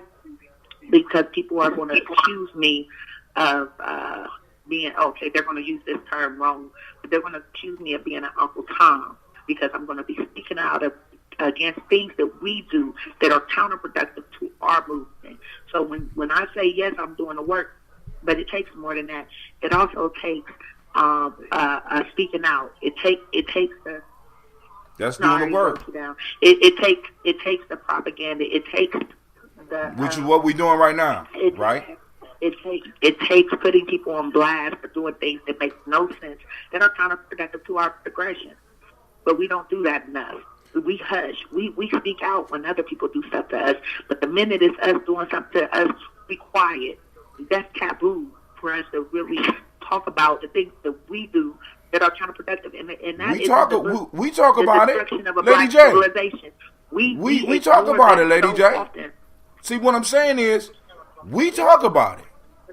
We're doing the work. We're doing the propaganda. We're doing some of the discussions. Right? Now, I'm saying, is this the audience or the platform that you need to be doing that on? Yes, it is. Why? Why not? No, I'm asking you why. Because right now, we already know that the majority of people. That's what I mean. So you're going to assume that everybody listening in and tuning in are in the same place as us, and that's not the truth. That's not the truth. The people who listen, that they might be in a position where they're wanting to grow, where they're wanting to learn, and so this is a place, and it might be that somebody might share this message with someone who needs to hear this message. So definitely, this is the place. This is the platform. I kind of see her position. I actually see what she's saying. I think that we have this in our culture where we don't think we should make people lose face. Like Asians, they have this thing where you shouldn't make somebody lose face. So you don't ask them a question that you know they may not know, and then they'll lose face. We kind of have that too. And we don't always want to call each other out. And sometimes when we do call each other out, we call each other out of when it's anger, and it can be really nasty as opposed to being productive. So I even within the so-called conscious community, even within the ADOS community, this is something that I think is pervasive and within our culture. And she does have a point. I don't know if I don't know how that can be handled. I know I'm not like that. I will challenge anybody in a respectful way, and I will ask questions in a respectful way. And I don't have a problem with someone disagreeing with me and even my own family. You know, my husband will tell me I'm wrong. My kids will tell me I'm wrong. So, yes, you know, I can be wrong, and I can do bad things. So I do understand what she's saying. I think she has a valid point. Yes. Call her, please. Okay. I mean, like, hey, we disagree here. Because it's like, no, I'm just saying, because, like, we're talking about reparations. And we're talking about whole nother, because what starts to happen is, we'll get into the what about conversation, which becomes very detrimental to everything that we're doing. Why? Because it's like, okay, cool, we're talking about reparations, but what about this? Okay, cool. Then what about that? Then by the time we get done, we're no longer talking about reparations or we're anything else. We're talking about something three light years away from where we started. What about? Because there's so many problems. But hold on, we got a new caller. We got a new caller. Let the new caller go. New caller. I don't want to say nothing. I already know who she is. Oh, you know who she is? Welcome. Yes, I do. Okay. She brought backup. It's about to go down. We about to go to war. Let me call my backup in. Call my mama, please. Hey, hi, Tim. Go ahead. Listen here, man. Can you hear me? Yeah, I hear you. I decided, Pharaoh's locking his hair now. Mm-hmm. And I decided the other day, I said, you know what? You got to know Bob Marley like you know Michael Jackson, man. So I put on a Bob Marley concert from 50 years ago. Don't you know that this concert was hosted by Dick Gregory? And Dick Gregory used this concert. And it wasn't just Bob Marley. It was a whole list of people that was performing. I forget what the occasion was. But this is the conversation that he was having from the stage, like in between acts. This is the conversation that Dick Gregory was having 50 years ago. at concerts with Bob Marley, and artists who had band together for some of the same commonality, if you will, Mm-hmm. And so this is what I see is kind of my lane right now, where I really have to man up and make some of that performance art happen on a very exclusive level for this conversation. So, but once again, the fact that 50 years ago the same conversation is being had, it's resonating, and it's something that has legs, and it's something that I think that as pioneers we have to move in a way that makes it not palatable but accessible for the people. I don't know. You know what I'm saying? Because But all I can say is, I think that we have to be able to communicate openly. This whole reparations conversation, the whole ADS movement or initiative is going to lend itself to people coming and saying all kinds of things. So we have to be ready for that. right. And you can't be shutting everybody down. And you have to be able to listen to each other and really talk to each other and understand, listen not with our ears, but listen with our heart, listen with our mind, so we can really hear where people are coming from and what they're trying to say. Because this is very emotional, and this hits hard with all of us. Very hard. Especially when you look at the numbers. See, I'm very Especially emotional. when you look at the numbers. I'm very emotional because And I'm we looking at the all numbers. in the same situation. And it's We all all of us. broke. I gotta All go. broke. I gotta go to school and see 600 of my children, about 600 of them, and be like, "Damn, what am I really, really educating them for?" Yep. You know what I'm saying? It's almost like I'm part. I'm in some cases. Sometimes I feel like I might be leading the lambs to slaughter. You know what I'm saying? Yeah, you do feel like that, especially nowadays in education with the push for college. That push for college is nothing but a push to get student loans. So it's well, you are doing that. Damn! Thank you, Kim. I'm about to kill myself. Thank you. God damn it! Can I say something real quick regarding that? Go ahead, Lady J. You already know. I'm already ready to disagree with you, girl. Go ahead. But happy birthday. You ain't say thank you. Happy belated birthday. I did say thank you when I'm sorry that I listen, because you're gonna have an old joke for this. I came home and I laid down. You got any old joke for that? I was trying to make it. I came home and I laid down. Well, when you've been celebrating birthdays since Moses parted the Red Sea, I could imagine. I was there before Moses, baby. Went home and laid down that it was over. Yeah, I'm anxious. It's okay. Okay. But this is, now you have made me forget this is my point. My point I was going to make, I agree with the caller with regards to college. I think that it is most critical for our advancement of our people that when we think about jobs that we're going into, that we think about where we are needed. Some of those jobs are going to require a college education. I'm going to give an example. Being a teacher, you need to go to college, but the good news is those loans are forgiven. You go teach, you never pay the loan back. So yes, you acquire some student debt, but the debt that I've incurred for being a teacher, I'm never going to pay back ever in life, because it's a civil service position, right? So when we think about when we're talking with our children, I think it's most important that we think about their gifts, but also we encourage them to go into professions where they are needed. I'm not going to give off a list of those professions because I don't want to start another debate, but I'm just going to plug my profession in there and say teaching.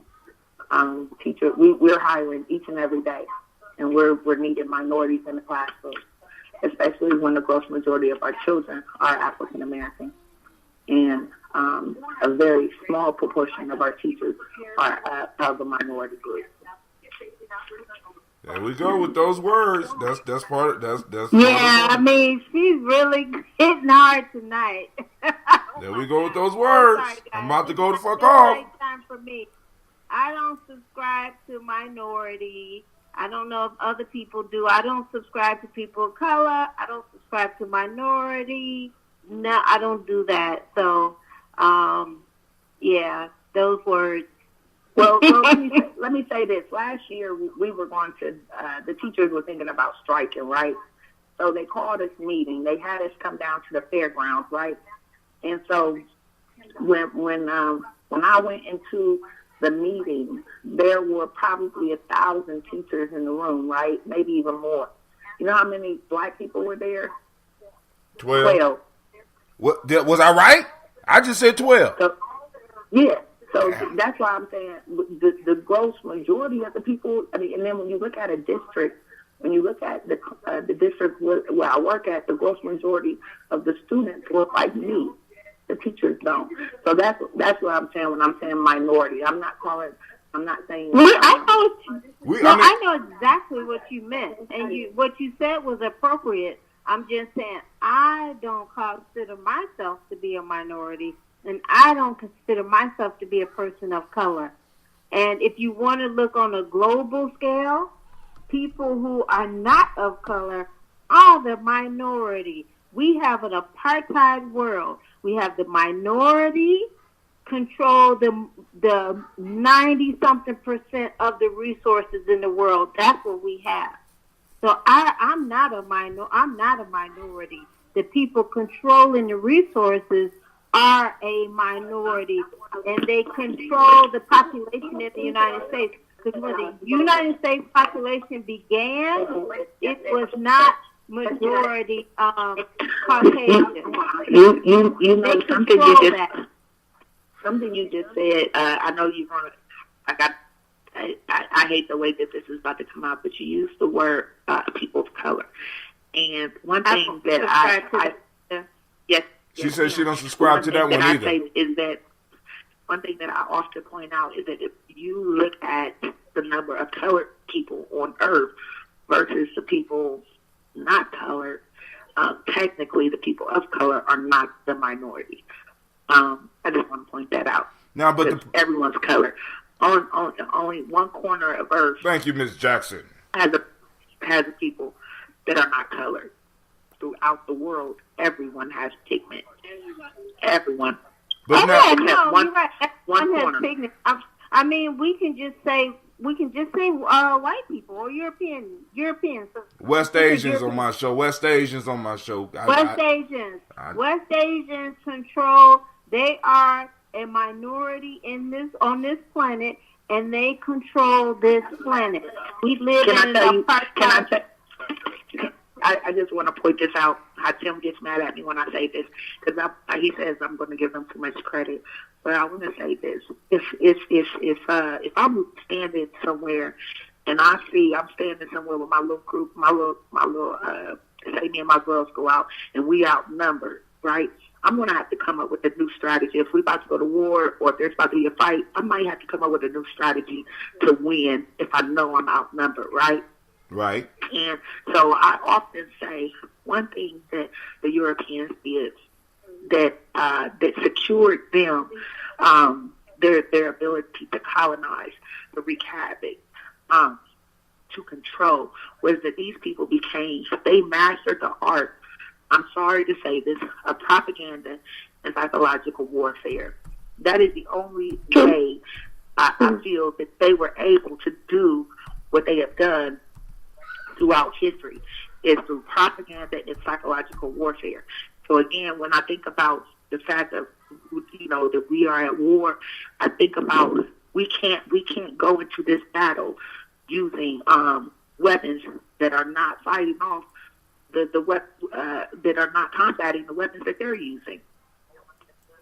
You see what I'm saying?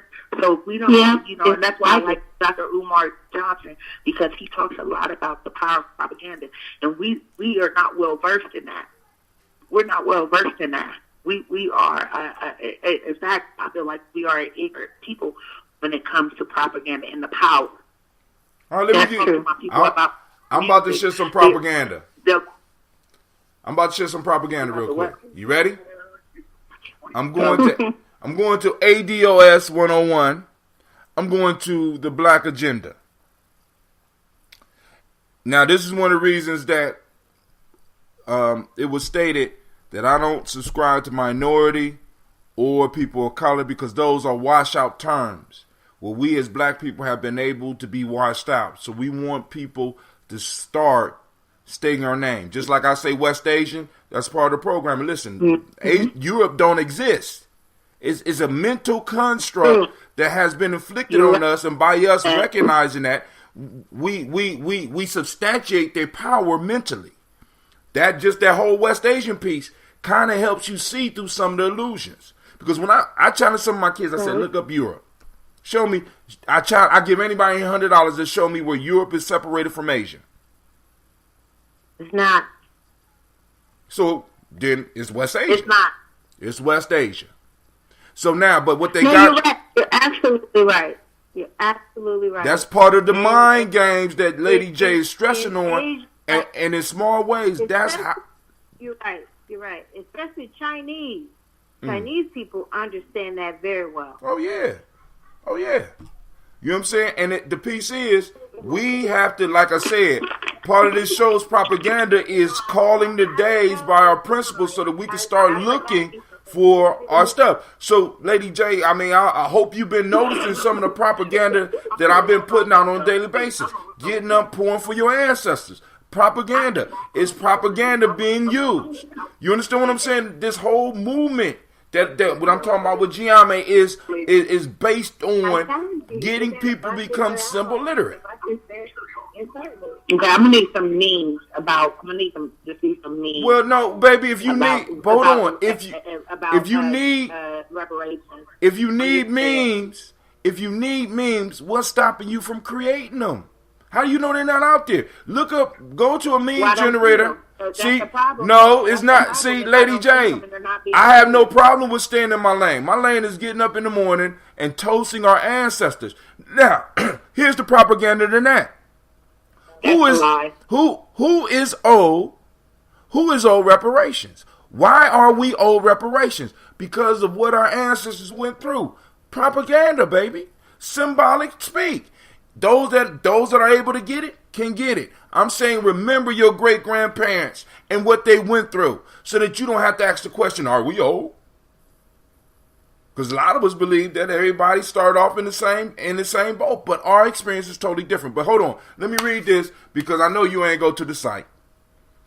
As a specific group with specific justice claims, the ADOS movement demands a specific agenda with policies, prescriptions that address the losses stemming from the institution of slavery, Jim Crow, redlining, convict leasing, mass incarceration, and immigration. Now, each one of those are a different claim that's going to be launched against the United States of America. A lot of people don't understand that. So slavery is the first one. Jim Crow is next. I just want to get y'all ready because understand, this is a long-term battle. Now, here we go.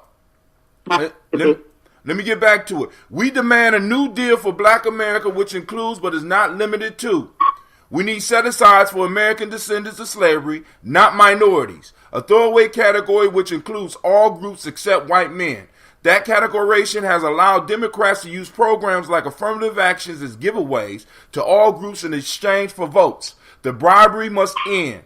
That begins with a new designation on the census with the ADOS and another for black immigrants. Black immigrants should be barred from accessing affirmative action and other set-asides intended for ADOS, as should Asians, Latinos, white women, and other minority groups. In addition, in addition, ADOS hiring and employment data must be demanded for all businesses receiving tax credits, incentives, and governmental support, as well as the government agencies, national, state, and local. It is our belief that this will show that there's a minimal, if any, ADOS professionals in fields including but not limited to engineering, medical, legal, and tech. That's one. Two, once affirmative action is streamlined as a government program, only and specifically for ADOS, the program should be fully reinstituted. 3. The Supreme Court decided wrongly when it gutted the Voters' Rights Act. As Atlanta Journal-Constitution article, It's Time to Solve the Mystery of the 100,000 Mystery Votes indicates. The protection outlined in the voting rights are essential to protecting the rights of ADOS in America. Reinstituting the protections of the Voting Rights Act is a key part of our agenda. Next, black businesses only receive 1.7% of the $23.9 billion in total SBA loans under President Obama's SBA, Small Business Administration, after having previously received 8.2% under the President George Bush. And by the way, both of those are low. If we are 13% of the population, we should be getting 13% of the loan. But I digress. Succeeding as an entrepreneur requires capital. So our agenda demands that 15% of the SBA loans be distributed to ADOS businesses. Next, we seek a multi-billion-dollar infrastructure plan targeted to ADOS communities, including but not limited to the Black Belt, Flint, Michigan's. A Reuters examination published in 2016 found 3,000 cities with poisoning rates higher than Flint. Let me say that again, because maybe some of y'all ain't hear this. 3,000 cities where we live, they found poisoning rates higher than that of Flint. I wonder if I'm living in one of those cities. I wonder if any of my listeners are living in any of those cities. And if you go to it, they will link you. Somebody call my mama. I don't care. Keep calling. Real talk here, Gye-Nyame Journey. Real life. Next. We seek a multi-billion-dollar infrastructure plan targeted to ADOS communities, including but not limited to the Black Belt. Oh, I already did that one. Residents of majority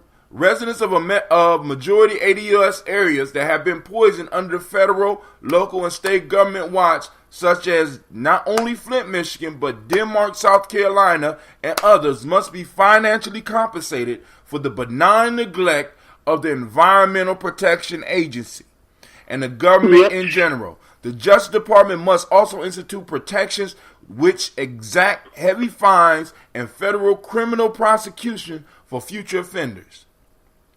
Mass incarceration has wreaked havoc on black American families. By some account, there are literally more black males in prison than all women are incarcerated on the planet. To give context, there are 20 million black males, and they largely descended from slavery, while there are 4 billion women globally, both groups producing the same number of incarcerated. The reinvention of slavery through the use of the 13th Amendment is chronicled by Douglas Blackman in his PBS documentary Slave by Another Name. It is our position this must be corrected. We demand a immediate assessment of the numbers of the ADOS prison population at the state and federal level. We also demand that there be a review if punishment, bail amounts, sentence lengths, amounts of time served before parole is being levied at an unfairly high level on ADOS based on gender and race for similar crimes to other groups. We demand that there be real prison reform in the form of investment into counseling, job training, and rehabilitation for our incarcerated. Former President Ronald Reagan committed to strengthen the capacity. Former President Ronald Reagan committed to strengthen the capacity of historically black colleges and universities to provide quality education. In Executive Order 12320, President Obama undermined that commitment with changes to the PLUS loan requirements. We call for legislation to triple the current federal allotment to HBCUs. Schools like Georgetown, built by slaves, have an endowment of over $1 billion. This is a transfer of wealth from ADOS to whites. Our agenda demands that the federal government fully endow our remaining HBCUs in a dollar amount that meets the budgetary needs. Hold on. Thanks for the share, Brother Quasi. The budgetary needs of each institution. In addition, ADOS students who attend HBCU should receive a discount in the form of a 75% tax credit. And I don't know what that means. Somebody need to explain that to me. Given that our inability to pay the rising cost of education is directly tied to the racial wealth gap coming from slavery, ADOS who choose schools outside of HBCU network should receive a 50% government-funded credit. I'm almost done. Bear with me. Findings published in the USA Today concluded that the top universities graduate ADOS and tech, but those graduates can't find jobs in Silicon Valley. Only 2% of technology workers at 7 Silicon Valley companies are black, according to the report, and many of those are black immigrants, not ADOS. And according to a study by Rutgers professor Hal Zalman, American college graduates graduate more tech workers than tech companies need. Hence, the H-1B program reduces opportunities for ADOS searching for careers in technology. The government must strictly limit the number of H-1B visa workers tech companies that flow in each year. Here we go. Audit the banks to see if there are patterns of racial discrimination in lending and require these banks to extend loans to ADOS businesses and home loans. How about that too? These banks, but I added that. These banks receive bailout from taxpayers and owe a debt to all taxpayers regardless of race. In addition, banks such as Wells Fargo use predatory schemes historically, not just during the Great Recessions, to eviscerate black wealth. Lending to black businesses and institutions will be a beginning for banks to redress the harm they caused the ADOS community. Another one. Mandate that the government advertising budget includes black media. There is no ADOS community without our own media. Incentives through legislative action that all major companies spend 10% of their advertising budget with ADOS media in exchange for tax credits. In addition, mandate that 10% of the government advertising for governmental agencies, armed forces, and other ancillary programs go to the majority ADOS-owned media companies. ADOS college debt should be forgiven in the same way losses were forgiven for the banks on Wall Street. Those executives oversaw the evaporation of billions in global wealth. ADOS graduates bought into the idea that the key to success in life was an education and there was a place for us in America, only to find after graduation that we were locked out. We can't afford to bear the burden of a lie. A health care credit to pay for medical coverage for all ADOS. This will cover surgery, pharmaceuticals, and counseling needs. As an example, we would like to see a lineage therapy. That's going to be a growing field, family. Whereby ADOS leadership is in cooperation with licensed therapists and psychiatrists develop a therapy curriculum to help members of the ADOS understand and manage their ancestral traumas. This therapy should come at no cost to the ADOS community. And finally, America has never atoned for its original sin of slavery in the form of reparations. It is our position that H.R. 40 be passed and additional supportive measures implemented. We need to gather the data on the level of wealth that was lost as a direct result of slavery and the era of Jim Crow that followed.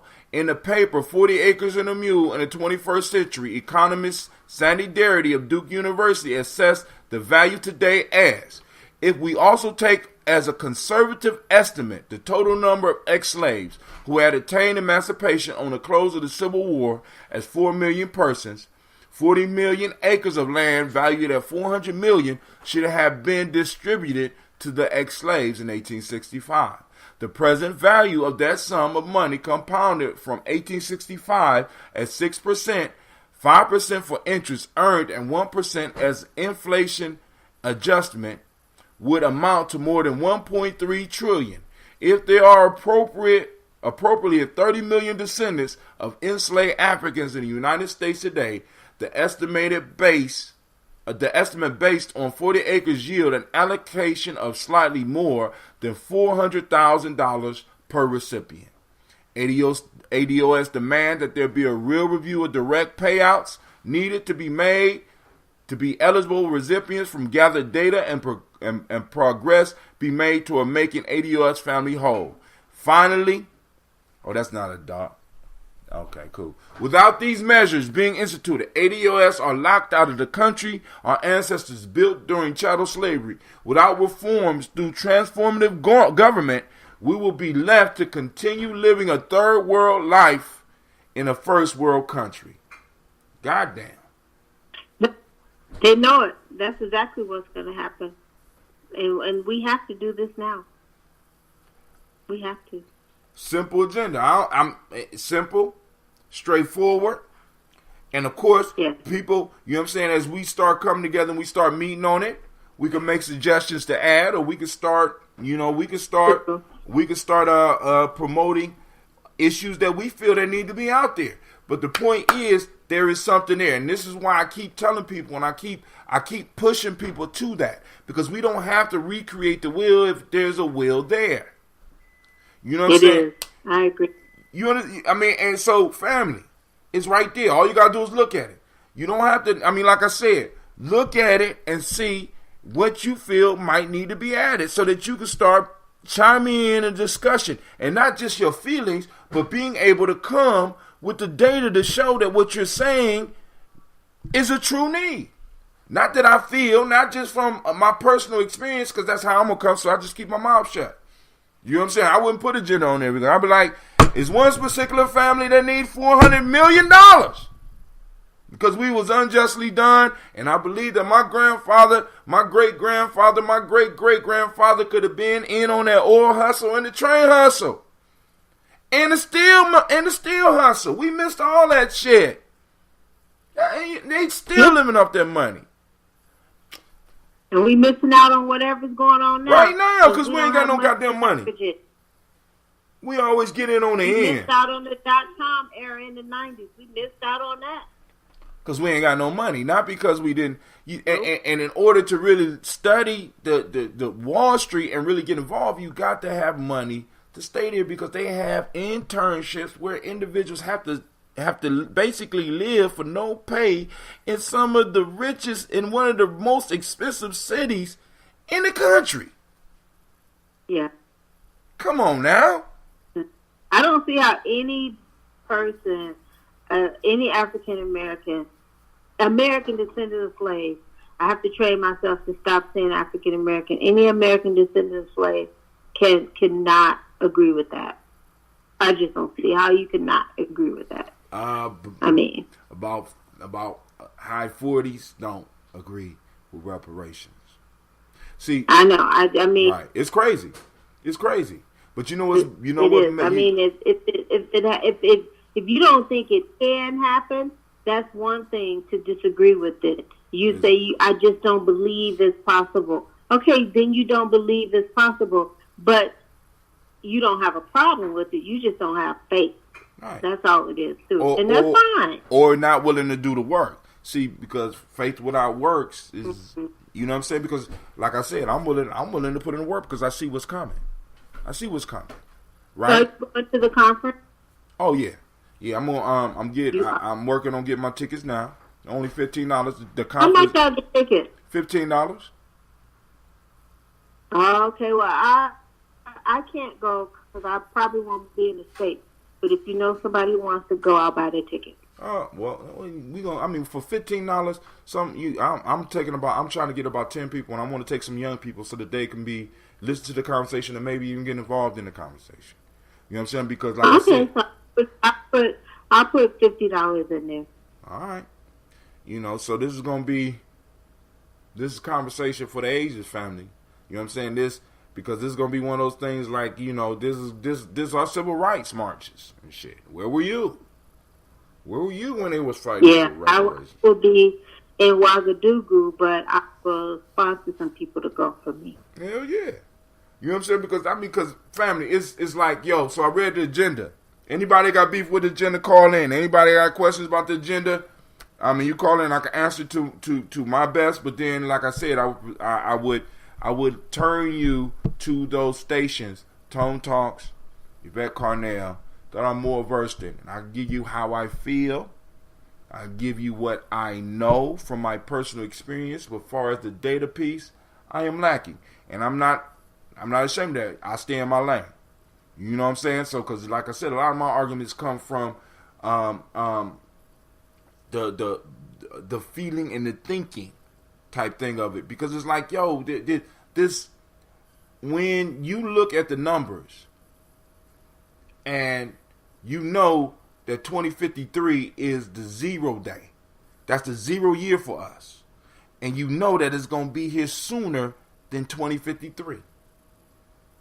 You can look at where we are now, because right now, let's say 50% of our people have $1,700 below, $1,700 and below. Wealth. This is money after everything is paid. This is we're living off of salaries. And we have been doing that since the sharecropper farms. And credit. Come on, family. We got to do better. But yo, we're approaching slowly but surely the 2-hour mark. I'm about to get up because I gotta get this ambrosia bottle. I gotta fold these clothes. I gotta go buy an iron. I gotta go get my kids some lunch. I've been on here running my mouth. And I still have to finish the newsletter because I want to get that out as soon as I possibly can. So, family, I want to thank each and every last one of you for taking the time to call in. Whether you agree or disagree, does not matter. You know what I'm saying? Whether we argue or we don't argue, it does not matter. You know what I'm saying? Long as the wheels of thought start to turn and the emotions start to well up and stuff like that, I don't care. Just move. If you disagree with me, work as diligently as I do for your point of view. You know what I'm saying?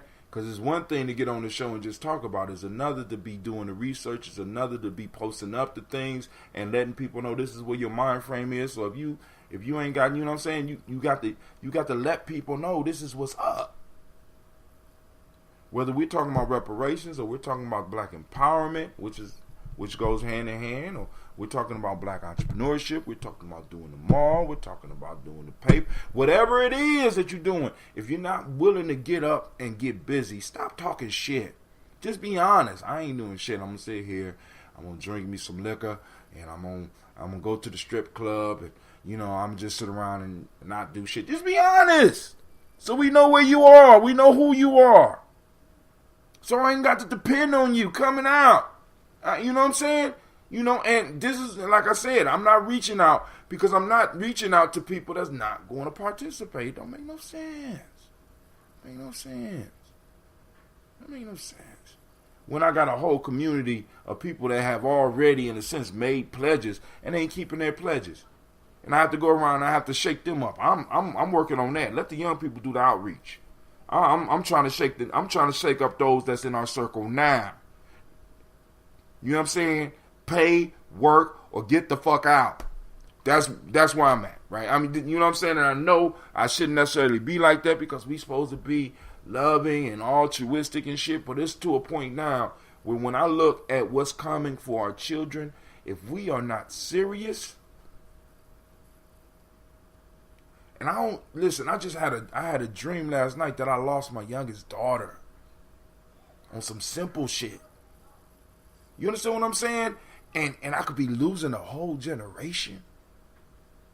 I'm leading them into the mouth and jaws of the beast so that they could be consumed. I'm going to leave them at $1,700 worth of wealth without a fight. When I know that they owe.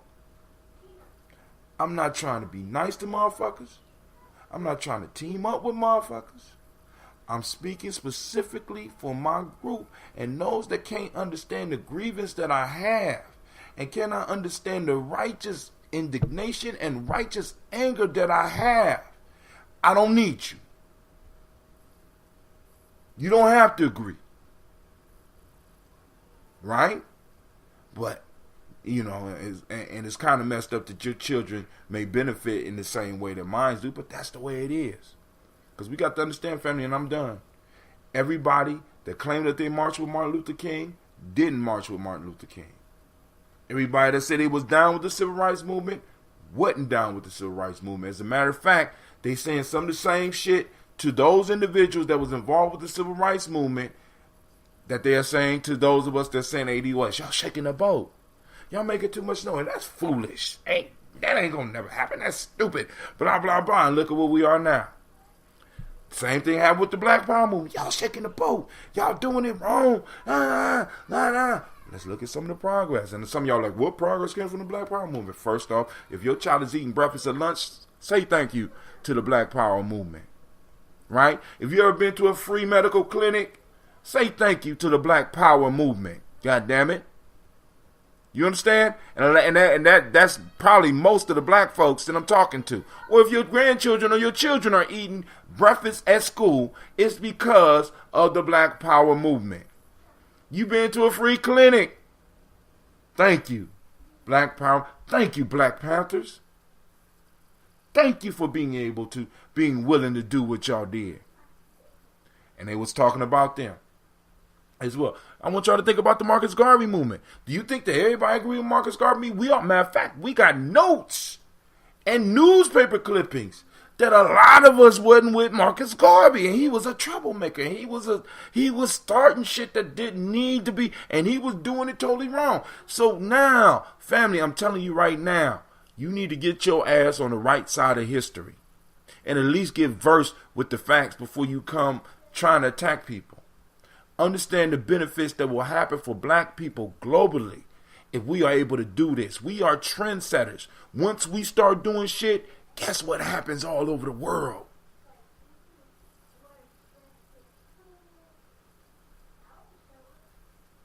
I heard somebody call African Americans selfish.